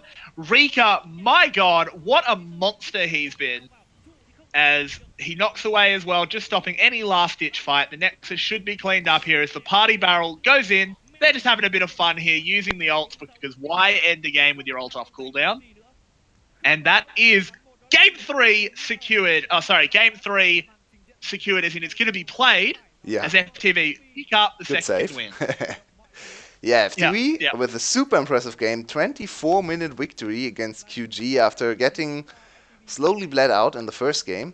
This one turned on its head, and FTV coming in should feel super great around about game 3 after absolutely stomping QG. Especially Yep. if you're Rika, you have to be super happy with this game. You got your best champ in Poppy. I hope he agrees with me here that Poppy is his best champ, because you should be aware. I mean, if it's not, then what's he hiding? Because he hasn't played anything better. No, that's very true. And the bot lane with a very creative Vel'Koz Lux draft. I love this bot lane. I've played this bot lane before. It's super annoying. It's super strong. And we saw what they did to the bot lane of QG. MVP from game 1, Jisoo was not able to do anything in this bot lane. They even Yep, won against the jungle pressure. Gragas That kicked they in. did. Poppy got ahead in the top lane. Just a win on all fronts, really, for FTV. It's not. They didn't eke out the win. They actually dominated from start to finish. Yep, that they absolutely did. It was a super good performance from every point for FTV. But we do need to pick an MVP. I know who I want to give it to. I want to give it to Rika. Yep, exactly. We're in agreement. I think that Poppy was sick, and I'm really glad to see him pick it and play it really, really well. Yeah, and I think he went deathless in this game, which is really helping his statistics, because most of the time Rika tends to die a lot. This game, very good performance on his best champ, the Poppy, looking like a completely different top lane and looking like the best top laner in the game. And there are 3 top laners in the game. Usually Rika is not even the best top laner if 2 are in the game, so good performance from him. Yeah, absolutely. I'm really glad to see, and I think we have to see QG ban out that Poppy. You just didn't have an answer to it. And you talked about QG experimenting a little bit, slotting in other players to give them playtime against FTV, Not but in now game it's 3. crunch time. Will they... Yep, not in game 3. You think Seal comes back in? I see. It's difficult because this is the position you can put yourself into when you do this. Do you want to bring in Seal, who isn't warmed up, hasn't played a game on stage today, could potentially come in a bit cold, but He is overall your is jungler. probably still the better jungler? Yeah. Or do you keep running Neven, who might be worse than Seal, but has at least played the 2 games, has felt the tempo that the other team's putting out, that kind of thing? It's a toss-up. Personally, I think you bring Seal in now. You bring in the starting lineup. You need this series. Yeah, I'd say you bring in Seal as well. Neven definitely didn't perform too badly in the game. I think he suffered a lot from the top lane disadvantage. And Hero really needs to step up. Hero is supposed to be the Yeah. point of pressure for a QG in this matchup against Rika, but he super hard lost top lane and went with the wrong rune choice. I'm still not happy with his Kleptomancy choice there. Yeah, I absolutely agree. And also, even in game one, he got a super big lane lead and then did nothing with it. Yeah. I think we need to see a better game out of Hero in game three, or this could be FTV's first series win. Yeah, you have to get excited a little bit about FTV. I think so far it's their third game victory, so they actually have won more games than Cerberus, but they're still sitting on zero serious victories, which is a little bit unfortunate. They lost against Yep. Cerberus, to be fair, so fair play to Cerberus. They have won against FTV and are ahead of them in terms of standing, but I'd like to see FTV pick up their first serious victory here and make the bottom four of the VCS a little bit more spicy. Yeah, exactly. That'd be much more fun, as we've got a little bit of a rumble at the top of the table with Gum kind of sliding in there as a serious contender. And I do mean serious there. They're really good. I'd love to see the bottom of the table as well be a bit shook up. Let's get some fun. Let's get the standings looking fun all over the place. Yep, I have to agree. And we'll be back in 4 minutes with Game 3, where more weird picks will probably await us, and a very interesting game to close out the first half of the last day of Week 3.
Welcome back, everyone, to Game 3 between FTV and QG. After a surprising blowout 24-minute domination from FTV, we are looking at the Game 3 and potentially the first victory for FTV in this season. So this is a very, very exciting time.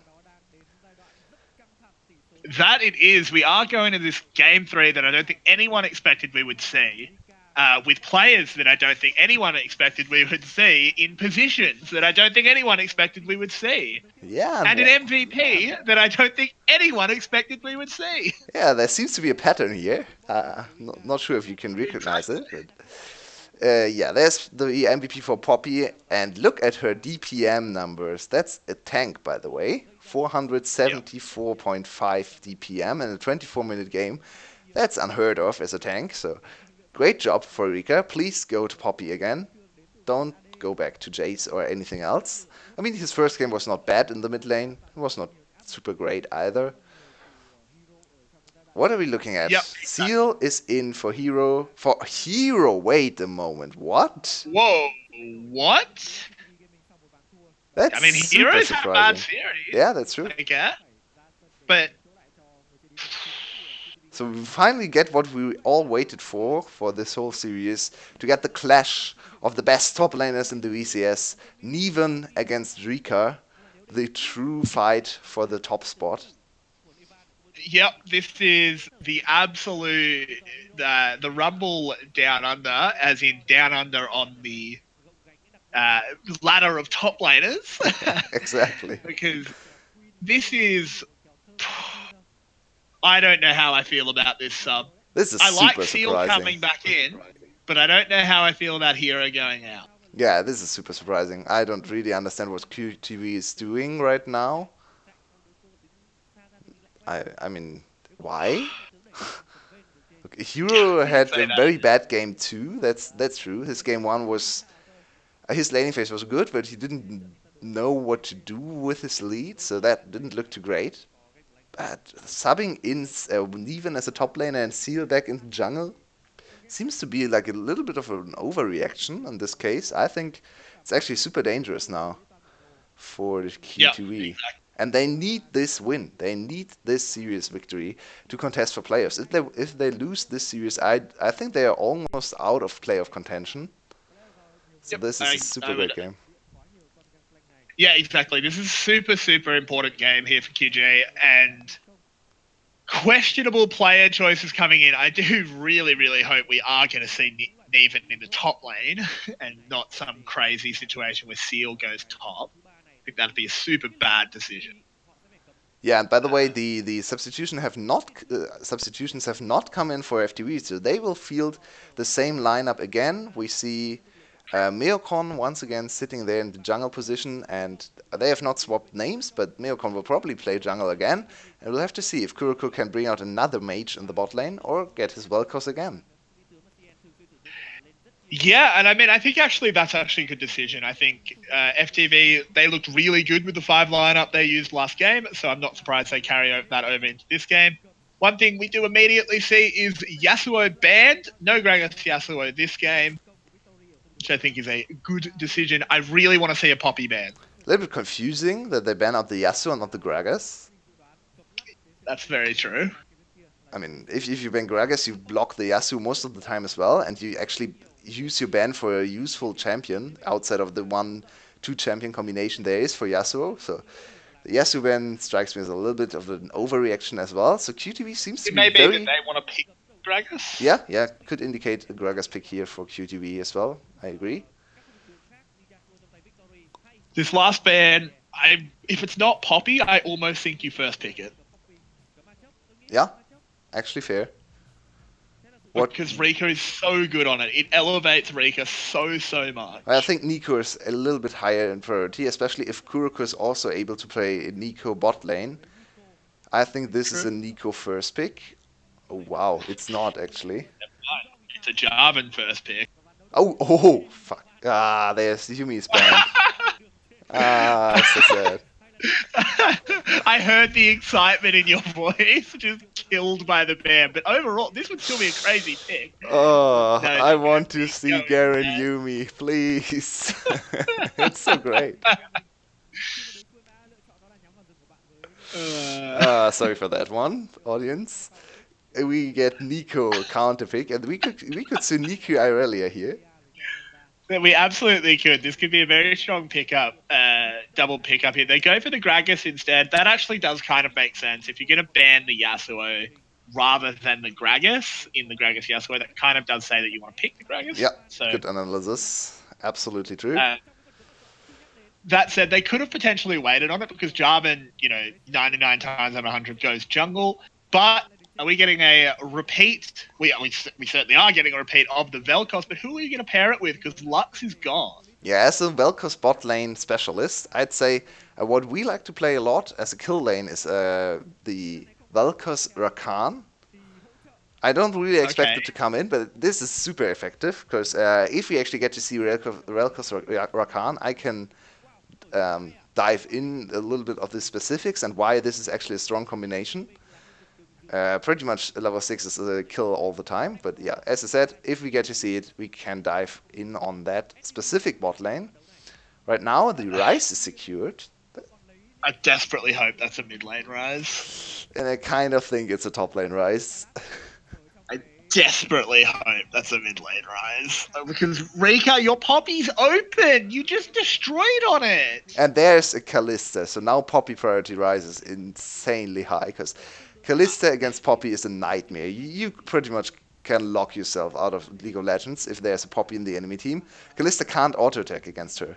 It's seriously Yep. hard to ever auto attack on Kalista, because if you ever played Kalista, it's ingrained in your muscle memory to move after every auto attack, and you can't against Poppy. So you have Absolutely. to You stand will still to even eventually get auto get attacks locked up. off. Did you actually Exactly. see This the is Poppy change in 914 coming our way? I think she will be no. priority pick in the next patch. What's You, the change? yeah, you will root enemies that are affected from steadfast presence for Whoa, 2 seconds. fiddlesticks, man. Also, that's ridiculous, and I think Poppy will absolutely rise in priority because of that. But fiddlesticks, man. Surprising, but I actually think Fiddlesticks Vel'Koz sounds disgusting in bot lane. So, It yeah, why not? does. Yep. Also, This four supports being banned out in the second phase. I kind of So, think this forces the QG to go for Alistar here. Let's see if they have another tank support they want to pair the Kalista with. No, it's the Alistar, as I good predicted. call. Yeah, Yep. you You need make good calls. the. Oh, that's surprising. Okay, they probably anticipate that the Alistar will not be picked up on FTV side. And to be fair, Alistar Vel'Koz doesn't really strike me as a strong combination. Well, So, sorry, I'm just getting a. Sorry, we're just going to about to cut to another segment, and it's actually Yulwei's topside damage profile here, focusing on QTV gaming. oh no, oh no, oh no. I'm seeing 3 APs there. Yeah, Can we get there's confirmation? 3 AP champs, and it's red side, so it's the usual. We pick red side, and we don't actually look at any champs we pick. We only pick for counters, and then we end up with 3 APs in the top side, and insta lost the game. Hey, nice, well played. So QTB already picking themselves into a very bad position here with triple AP in the top side. Are there actual champs that can utilize MR really easily? Yeah, there is Irelia. Irelia can run away with this game if she gets ahead early on, because she can first itemize MR, and then no one can really contest her anymore. Yep, and we may well see a Leona lock in here, which would actually be very strange. But I do want to just before we talk about this Leona. Oh, never mind, it's an Alistair. Anyway, so we don't need to do as much talking about that. Can you answer me a question? If you're Maybe. I Rika, hope so. and you're incredible at pop, you're just so good. It's your best champion. The enemy locks in her Callista. Bang, Poppy.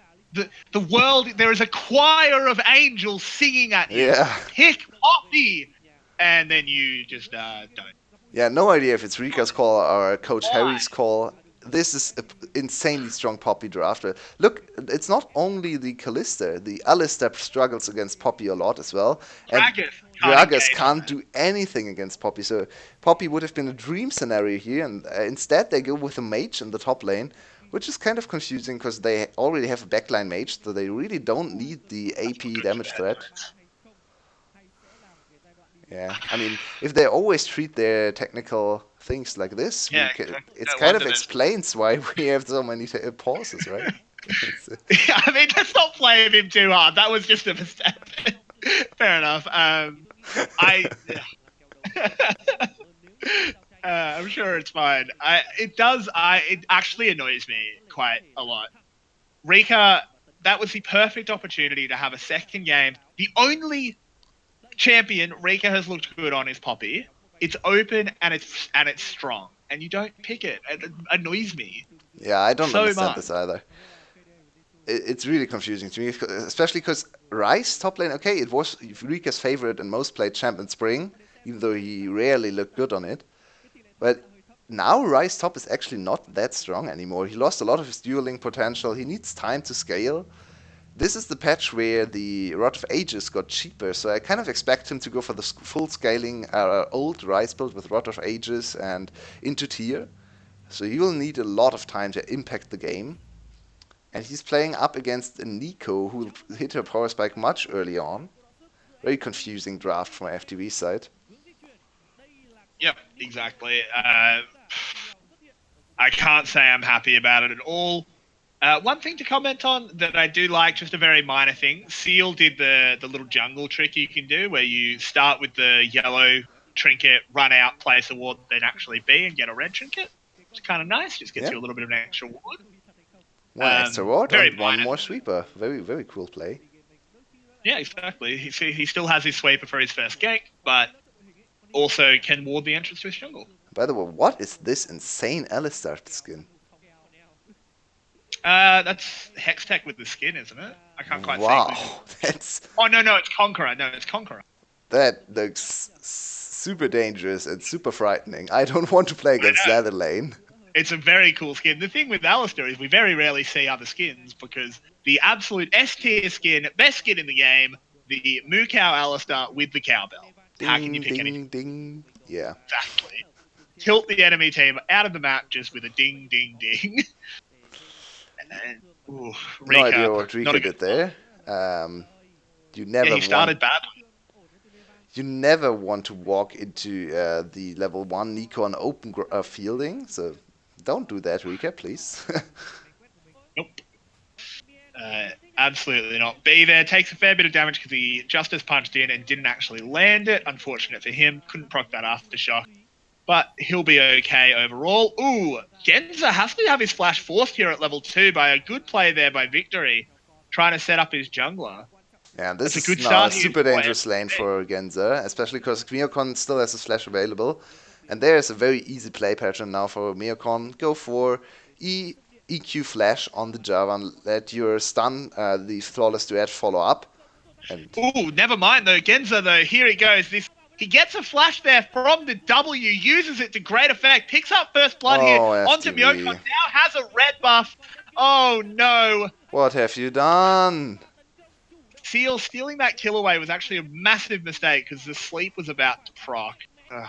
But overall, 2 kills picked up. Massive lead for QG Oh, here. that was hard to watch. That was super hard to watch because they had all the advantages in their hand. No need to invade there and force the flash from Victory to only get over the wall. Just wait for the repeat gank and utilize your flash advantage to get an actual kill in the mid lane.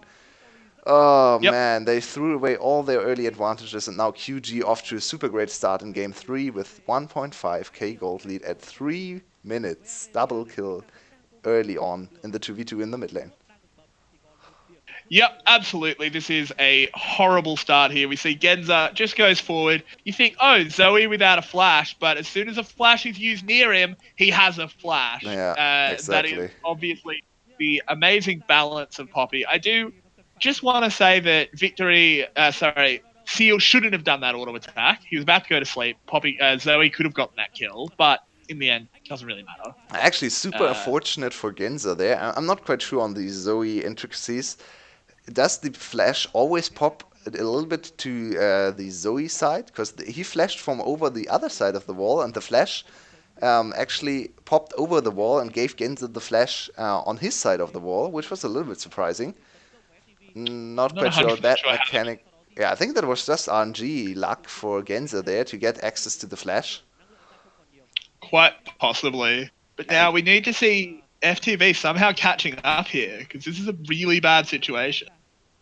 yeah, RNG is the theme of the Zoe, so fitting that she gets out with an RNG flash drop. Certainly tea.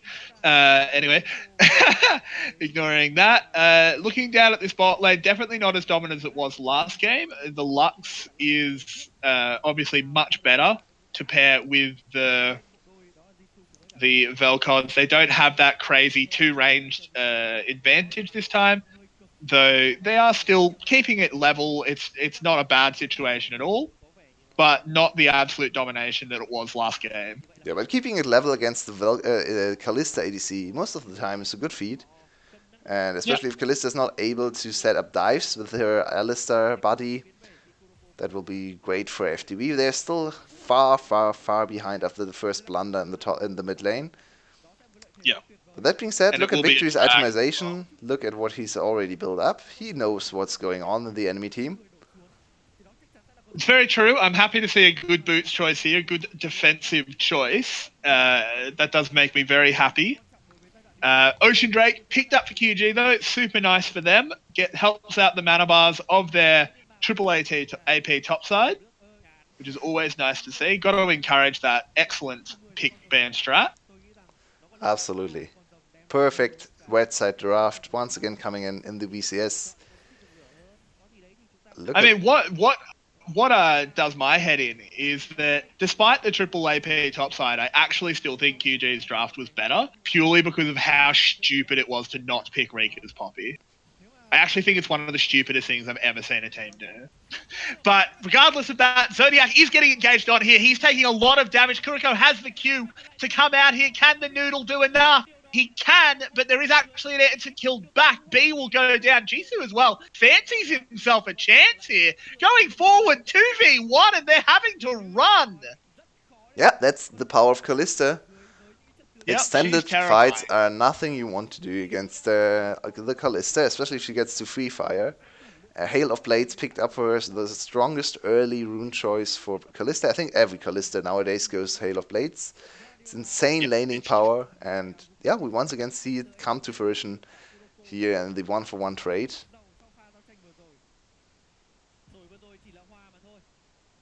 that we do, and it's just going to be a question of what, if anything, can FTV actually do to get themselves back in here? I like the attempt down bot, but in the end, it is just 1-for-1. Both carries picking up a kill. Doesn't really favor either side heavily.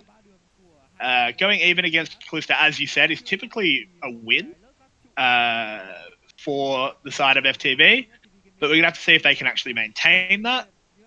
And they haven't gone even elsewhere, unfortunately. Yeah, and we have to. There's a very interesting point of back and forth in the bot lane matchup because there's Alistar. Alistar is super great at engaging on immobile targets like the Vel'Koz.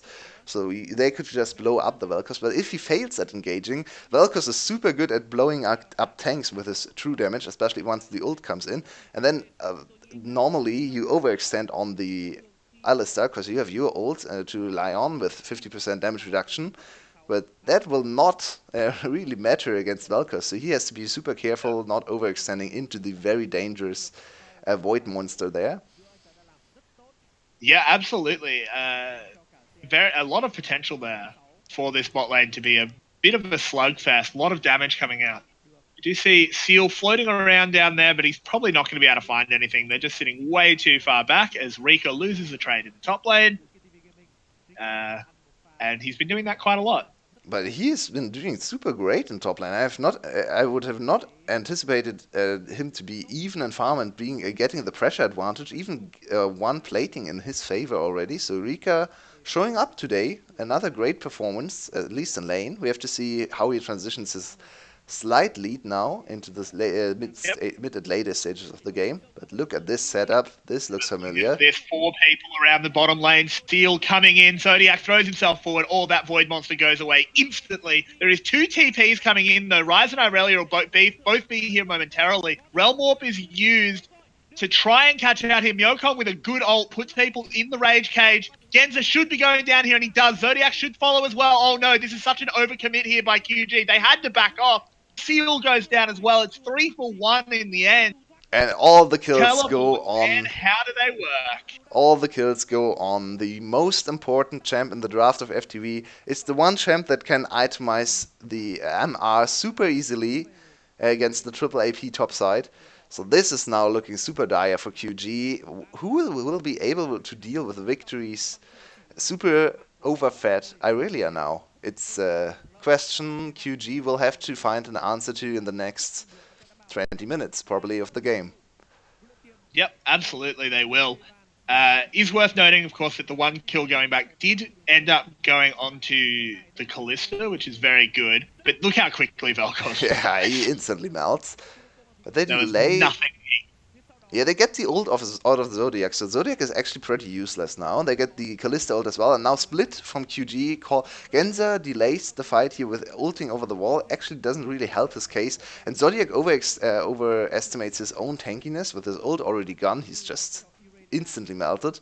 With the stacked up Conqueror and Irelia passive, she just melts through everyone there. Triple kill for the Irelia, and the bot lane secured a little bit of an advantage for Jisoo, but it's a mage in the top bot lane, and mages most of the time can just handshake the lane if they are behind. We'll have to see if Zodiac still is able to get a little bit more of an advantage for Jisoo to make this play still count for QG. Yep, and it looks like it will be a Cloud Drake for a Rift Herald trade. Overall, I think the Rift Herald will come out. I mean, obviously, the Rift Herald team comes out immediately with the advantage, assuming they use it correctly and actually get two turret plates with the local gold. But Which in we the have long run, seen Drake is better. not being true in way too many games. Absolutely. Also, a very awkward attempt at taking Krugs there by Kuriko. Looking really ugly down there on that Vel'Koz, but I'm sure he'll clean it up. Yeah, Myokon comes in just to say, hey man, if you're going to screw my jungle up, can you at least finish the camp? Exactly. I'm still But intrigued by a few item builds in this. Whoa, Seal. You have to be careful. yeah, he was standing straight on top of a control ward, didn't seem to care. Well, look at Irelia's item build. I really don't agree with her choice here. I don't think you actually need the early Tiamat on Irelia to clear out waves. Most of the time you have enough Q damage to clear the waves. I would have liked to see an early Wit's End to really amplify the magic resist against the triple AP topside. Don't really Yep, like what she's going for in this case. yeah, I fully agree. And they are attempting to steal away a red buff here. That flag gives away that they're here, and they will just back off. Not gonna go for any risky plays. And they have about a minute and a half to use that Rift Herald. Still plenty of time. Hopefully they get it down soon. It looks like it might try and go in the top lane here, which has at the moment just been a bit of a farm fest between Rika and Neven. Rika, of course, did pick up quite a few assists in that bot lane play, and here comes the Rift Herald. Not a bad idea. Get the gold onto your Rise. Yep. And it seems to not be the new old Rise build with the Rod of Ages back in the build, because Rika is going straight for the Archangel Ooh, they're stuff. actually going for the fight here. Ooh, potentially. They stepped out of the Realm Warp there. It's surprising. I actually think they could have fought that. Yeah, But they could have gotten the kill on Seal. I'm not quite sure why they didn't commit. I think they didn't have a vision on Zodiac and were scared of the especially if you're cow calling coming in in. the TP now. Here comes the Nico ult. Well done. Stopwatch by B to dodge all of that damage. Neven's absolutely screwed. The life form disintegration rate does well. Galio ult doesn't do much in the end, but was just used as a bit of insurance. And we really have to criticize QG's players here. What were they thinking? Why would they overstay there? They knew FTV had the members advantage or numbers advantage, and were able to dive this one and force the dive. So if you're able to see that, why would you stay? That's just an overcommitment and a little bit of a tilt play coming out of QG. Now falling behind 1.5k once again after a super great early start. Absolutely. This is a bit disappointing here from QG. Mukon a little bit caught here, but should be able to get away, no worries. Covered as well by the Q from Kuroko. In the end, it was a one-for-one tower trade, but the first brick so valuable. Victory's actually caught here pretty badly. Has to try and do some sick moves to get away, and actually pulls it off. Can he actually get away? No, in the end, the flash forward from Genza, it wasn't even his own flash. God damn it. Gotta love Zoe. Doesn't even have to commit his real summoner spell, but he picks the kill up. Now goes up to 2-1. And that is a 420 mid laner. Oh no! Jisoo just finds the jungler on the Raptors, forces Myokon's flash. We don't have a break in this action here. And now Yeah, and that wasn't mid even lane just a pressure. kill for Genza. That was an 850 gold shutdown. So this Zoe now heavily accelerated into the mid game. But look at Kuroko's damage. Oh, he just kills him! Yep, The last tick kills him! My god! Vel'Koz. That's Vel'Koz for you. We already saw a very Yep. nice Vel'Koz game in the first one, and he is one of the champs with the highest damage output possible in the game. Absolutely. If he plays it perfectly, he can absolutely melt 1v5 as the Vel'Koz. Yep, that is absolutely true. Up in the top lane, we did see that turret go down because Neven didn't need to move to do anything. He just chilled out, hit the turret the whole time.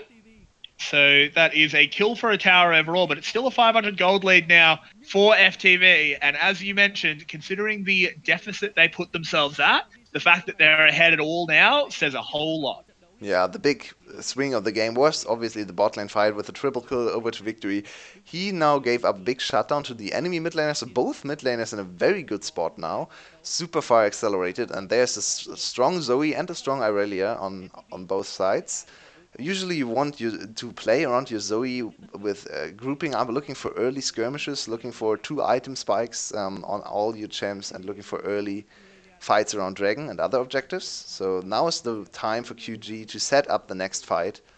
You also have a 2 item power spike on Jisoo secured. Interestingly, not finishing his boots, which is very unusual for a Kalista player.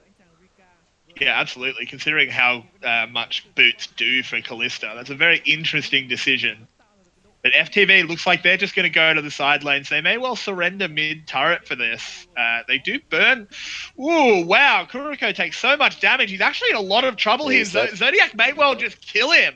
Yep, there he goes. Goes down. It will be traded back. Maybe, but no. Fate's call gets him out of there. Victory, what are you doing there?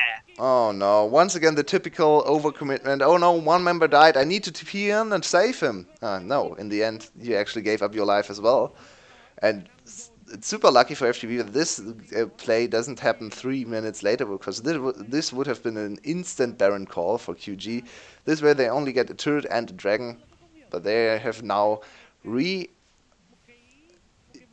their own control in the game, and they are now, Oh, wow, Rick look at the absolutely damage. trucked.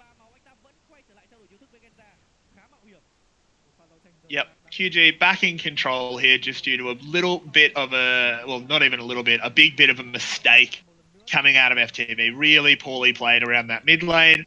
Just should have backed off. And instead, they decided to throw away the lead that they'd managed to build up. And they're at a deficit again. Yeah. And the kills went to everyone, not a single kill over to Genza, so now everyone a little bit ahead of the counterpart. Look at the gold lead for Jisoo compared to Kuroko. Luckily, they don't play, for Kuroko, it's not the typical ADC against ADC, so the power spikes are actually very different. He can do more with less gold, because he's not just stat checking against an enemy ADC. Lucky a situation for FTV, and there's still the wombo combo potential. I'm still super unhappy with how our victory itemizes in this game. I think Wit's End is so much better in this case. I agree. Don't really understand where he gets this. He just goes autopilot on the items and goes for Trinity into the Titanic Hydra, which is very disappointing. You should be able to adapt your item build, looking at the enemy composition. And we might be in for another 3 AP threat win on the red side. Yep, I mean, That's a very VCS thing here. Neven burns his flash there to try and get the 1v1 outplay. Might actually cost him. Rika with a very strange flash, but it works out for him, and he gets the solo kill. I don't like that play out of Neven. You didn't Yeah. need to flash. And Nico can't ever 1v1 the Ryze there. You can see Ryze with the shield can actually wait out the Nico burst, and he has so much more consistent damage. EQ, EQ, and Nico's almost dead. Just needed to land one more combo, and then, yeah, used his flash. Both top laners using his flash, and Rika now the strong point for FTV. Actually, with a big advantage in the side lane, will come to another turret kill here. Nicely done. As the stream freezes a little Yep. bit. Victory tries to get away there. Wow, Zodiac, that's not how you play Alistair. Yeah, that was not great. Two Keep items those still not abilities up. secured for Kuroko. We might be getting a pause. Maybe there was a little bit of lag or something going on.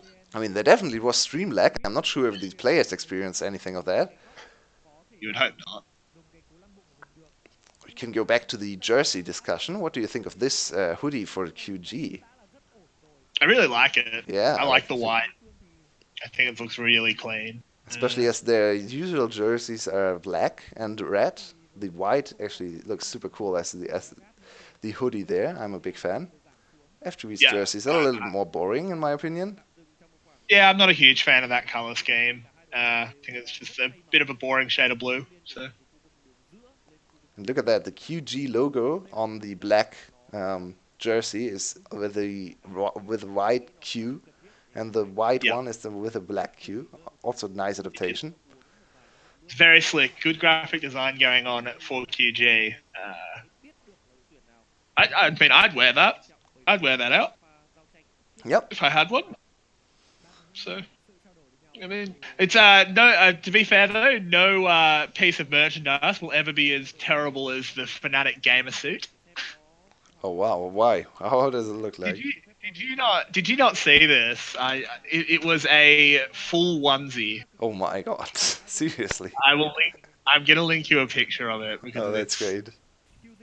it was the one of the worst pieces of merch I've ever seen. But we're betting back in game, so let's try to see what both teams have to offer in this third game, as we are in a very even state. QG has secured more dragons so far, and probably need to do something with their lead, because they have the two item power spikes on Kalista as well as Genza on the Zoe secured. Zoe actually not finishing a second item yet, which is a little bit surprising considering she got an almost 1000 gold shutdown earlier on. Yeah, which is actually it's very interesting, but I do like the way she's building here, just going for that very standard Ludens into the Morellos for penetration. A little bit of lag there again. Ooh, good damage coming out onto Mukon. He does go to sleep here, but there won't be any chase. As the setup around Baron begins here for QG. Yeah, QG firmly in control of the map state right now, but a lot of vision has gone down around the Baron, and FTV struggles to reclaim a little bit of the map. QG should try to assert the dominance here even more. Don't give up the vision you have now assembled there in the top side. Don't give it up for free. Let the enemy team work for it. By the way, look at Rika's item build.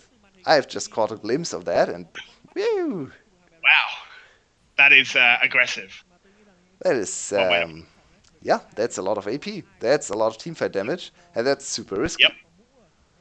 It's super risky, but he's putting the carry pants on, saying, you know what, I'm going to win my team this game. We're going to get our first series win here. And I mean, the gold is even somehow. The gold graph is going to look absolutely wacky if we ever see it. But, it is back to even here with a pretty good CS lead coming out of Rika over Neven, as well as in the mid lane, Victory has that 30 CS lead over Genza. Meaning that overall, even though there has been 16 kills already in this 21-minute game, could be 17 very, very soon. In fact, as the observers decide to just show us that there is a realm warp coming, which is actually quite valid. As the TP's used as well, Rika needs to do so much damage, but he's actually pretty alone here. He really needs to get out and dodge. The Galio ult's committed But as well to knock him up. Galio now gets thrown back. I don't know about this one, FTV. I don't think you wanted that. yeah, once again overcommitting. One member getting caught out, and they didn't let him just die and take the Drake that spawned on the other side of the map. They overcommitted to save him. 2 more kills go over QG's to QG, and QG now in firm control of the game. 2k gold lead before the Baron even goes down. So this will probably open up the game and give them the first shot at closing out this series. After 2 big overcommitments for FTV, QG get back in control. Yep, this is just very disappointing there from FTV. Just one player was caught. You didn't need to reinforce. You didn't need to pull the trigger on the Realm Warp. You didn't need to pull the trigger on the Grand Entrance. Just let victory die. Yeah. It doesn't matter. Look where your team is. Kuriko as well just got absolutely cleaned up in the river. We didn't actually catch that live. My God, this is such a disaster from FTV. Yeah, and I actually didn't understand QG not going for the immediate kill on Rika, but they banked on him overextending again after they disengaged and tried to focus on Galio, and they were right in that assessment as Rika overextended and got caught. Yep, absolutely.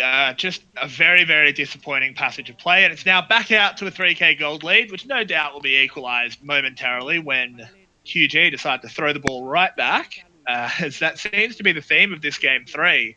Yeah, We need to see a team really using this lead. Game 2 was already over by this point, so definitely in for a little bit of a longer one. That being said, QG might be able to close this out in the next 7-8 minutes with a second Baron. First Baron should lead to at least inner turrets falling, and then set up the second Baron and go for the very usual passage of play where you want to use second Baron to pressure inhibitors and break the base. Yeah, absolutely. As we see, Genza still just throwing out rocks here, really hurting people's heads, as going for the crazy angles on the bubbles as well. Good to see on a Zoe player. That's what you got to be doing. Everyone knows to try and dodge the bubbles, so you got to get creative. As the inner turrets do begin to fall, but they need to find this mid inner as soon as possible. Don't want to use too much of the Baron buff, just sort of posturing. Yeah, this shouldn't be a big problem for QG to clean up the turrets. They have one of the strongest sieging champs in the game in Zoe. Their ADC can dodge around while walking, or while auto-attacking, I should say. So, not the greatest range on Kalista, obviously. She's no Caitlyn, who can just stand there and continuously auto-attack the turret, but she's still quite okay in sieging. She builds a lot of AD as well, and crit doesn't matter for turret sieging, so pure AD build coming in for Jisoo will pay its dividends in this case. Yep, that it will, and they're getting a little bit of damage down on this mid lane inhibitor turret. Unfortunately for them, they don't have a wave bot, so they can't really do anything with that. If they want to keep this 1-4 split up, which I think is a good call from them. Rika wants to be careful here. He's edging a little bit too far forward here in my mind. I think he could just stay in the base, be a little bit more safe. Yeah, you're absolutely correct. Very, very risky there. And Almost Rika just hit level 16. That's super significant because level 16 new Rise is actually a big damage threat in team fights. He now has a little bit of the late game Rise fantasy. Get the huge AoE splash and kill everyone in a matter of seconds. He needs one more item probably to... Yeah, he wants to go for the Banshee as well, which is a very good call, especially against Alistar. Alistar can just instantly knock him away if he ever gets close to a teamfight, so Banshee Swell should help him with teamfight positioning. Yokon throws himself into the middle of the enemy team. Galio will follow it up, but the jungler's already dead. I don't think this was a very good call here. Neven with a very nice Nico ult to lock them up. Do a huge amount of damage, but he didn't need to. Now Jisoo hops around, gets the spears in, gets the triple kill, and that should be game. Yeah, and it's finally the star player from QG showing up. He has had a very quiet split. The hero so far has more been our player to watch for QTV Gaming, but today it's definitely the ADC Jisoo once again with a very good performance on the Kalista this time. Zodiac kind of suiciding there under 2 towers, trying to get a kill onto Kuriko and save his ADC, but in the end, I highly doubt it will matter. And this should be the series picked up here for QG. A really good fight by FTV to take it to game 3, but they just weren't disciplined enough in the end, and QG will send them packing. Yeah, and once again, they show us one very good performance. 24-minute blowout. QG stood no chance in game 2.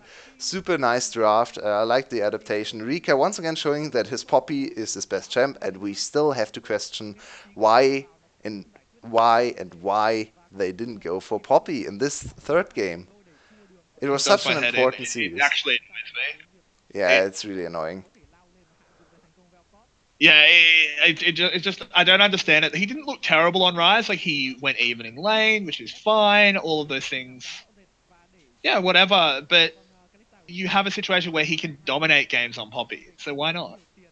Yeah, what do you think of Neven's comeback to the VCS after sitting I out think after his horrific performance against DBL in the very first series? I think he looked fine. I think he looked pretty good. Yeah, Yeah, I I think he think it still was. looked like the worst top laner. I don't really understand why you would sub out Hero. Okay, he had a very bad game too, but his Nico play, I mean, Neven's Nico play didn't look too clean. Lost the 1v1 against Rika there.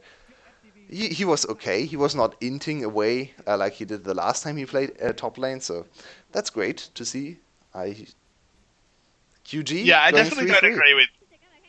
Yeah, I definitely don't agree with taking Hero out for Neven. I think that's very silly, but I guess they just were doing it based on performance in that second game, and in the end they get the win. So Yeah, it's one of our very yeah. few series that went game one, and the team that won game one winning game three. Most of the time we see reverse sweeps here. Actually, if it comes to game three, this time QG got themselves back together after being stomped in game two. They were able to brush it off and win game three in a very dominating fashion in the end at 27 minutes.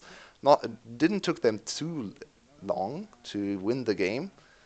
And FTV, we have to say, once again, overcommitting to players being caught out two times in the game. They completely overplayed their cards in terms of map positioning and got punished heavily by QG. A little bit sad to Yep. see. Yeah, absolutely. It was very disappointing. If they cleaned up their game there, who knows what could have happened in game 3 there, but unfortunately just overcommitting. That was the story of FTV in game 3. And I think my MVP is very clear in in the third game. It's once again the ADC vote for me. Yeah, we haven't seen too many great ADC performances today. I think Jisoo stepped up big in this series. Do you agree with the Game 3 MVP going to Jisoo once again?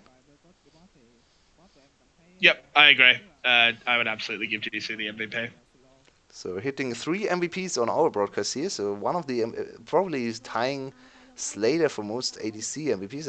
I have to look. Maybe no, he's actually now number one in terms of ADC MVPs. A very crucial player for QG. And yeah, he was one of the star players coming into the split, showing up today, getting QG the third win of the split, and they are still on 50% win rate. So good for them as a new team.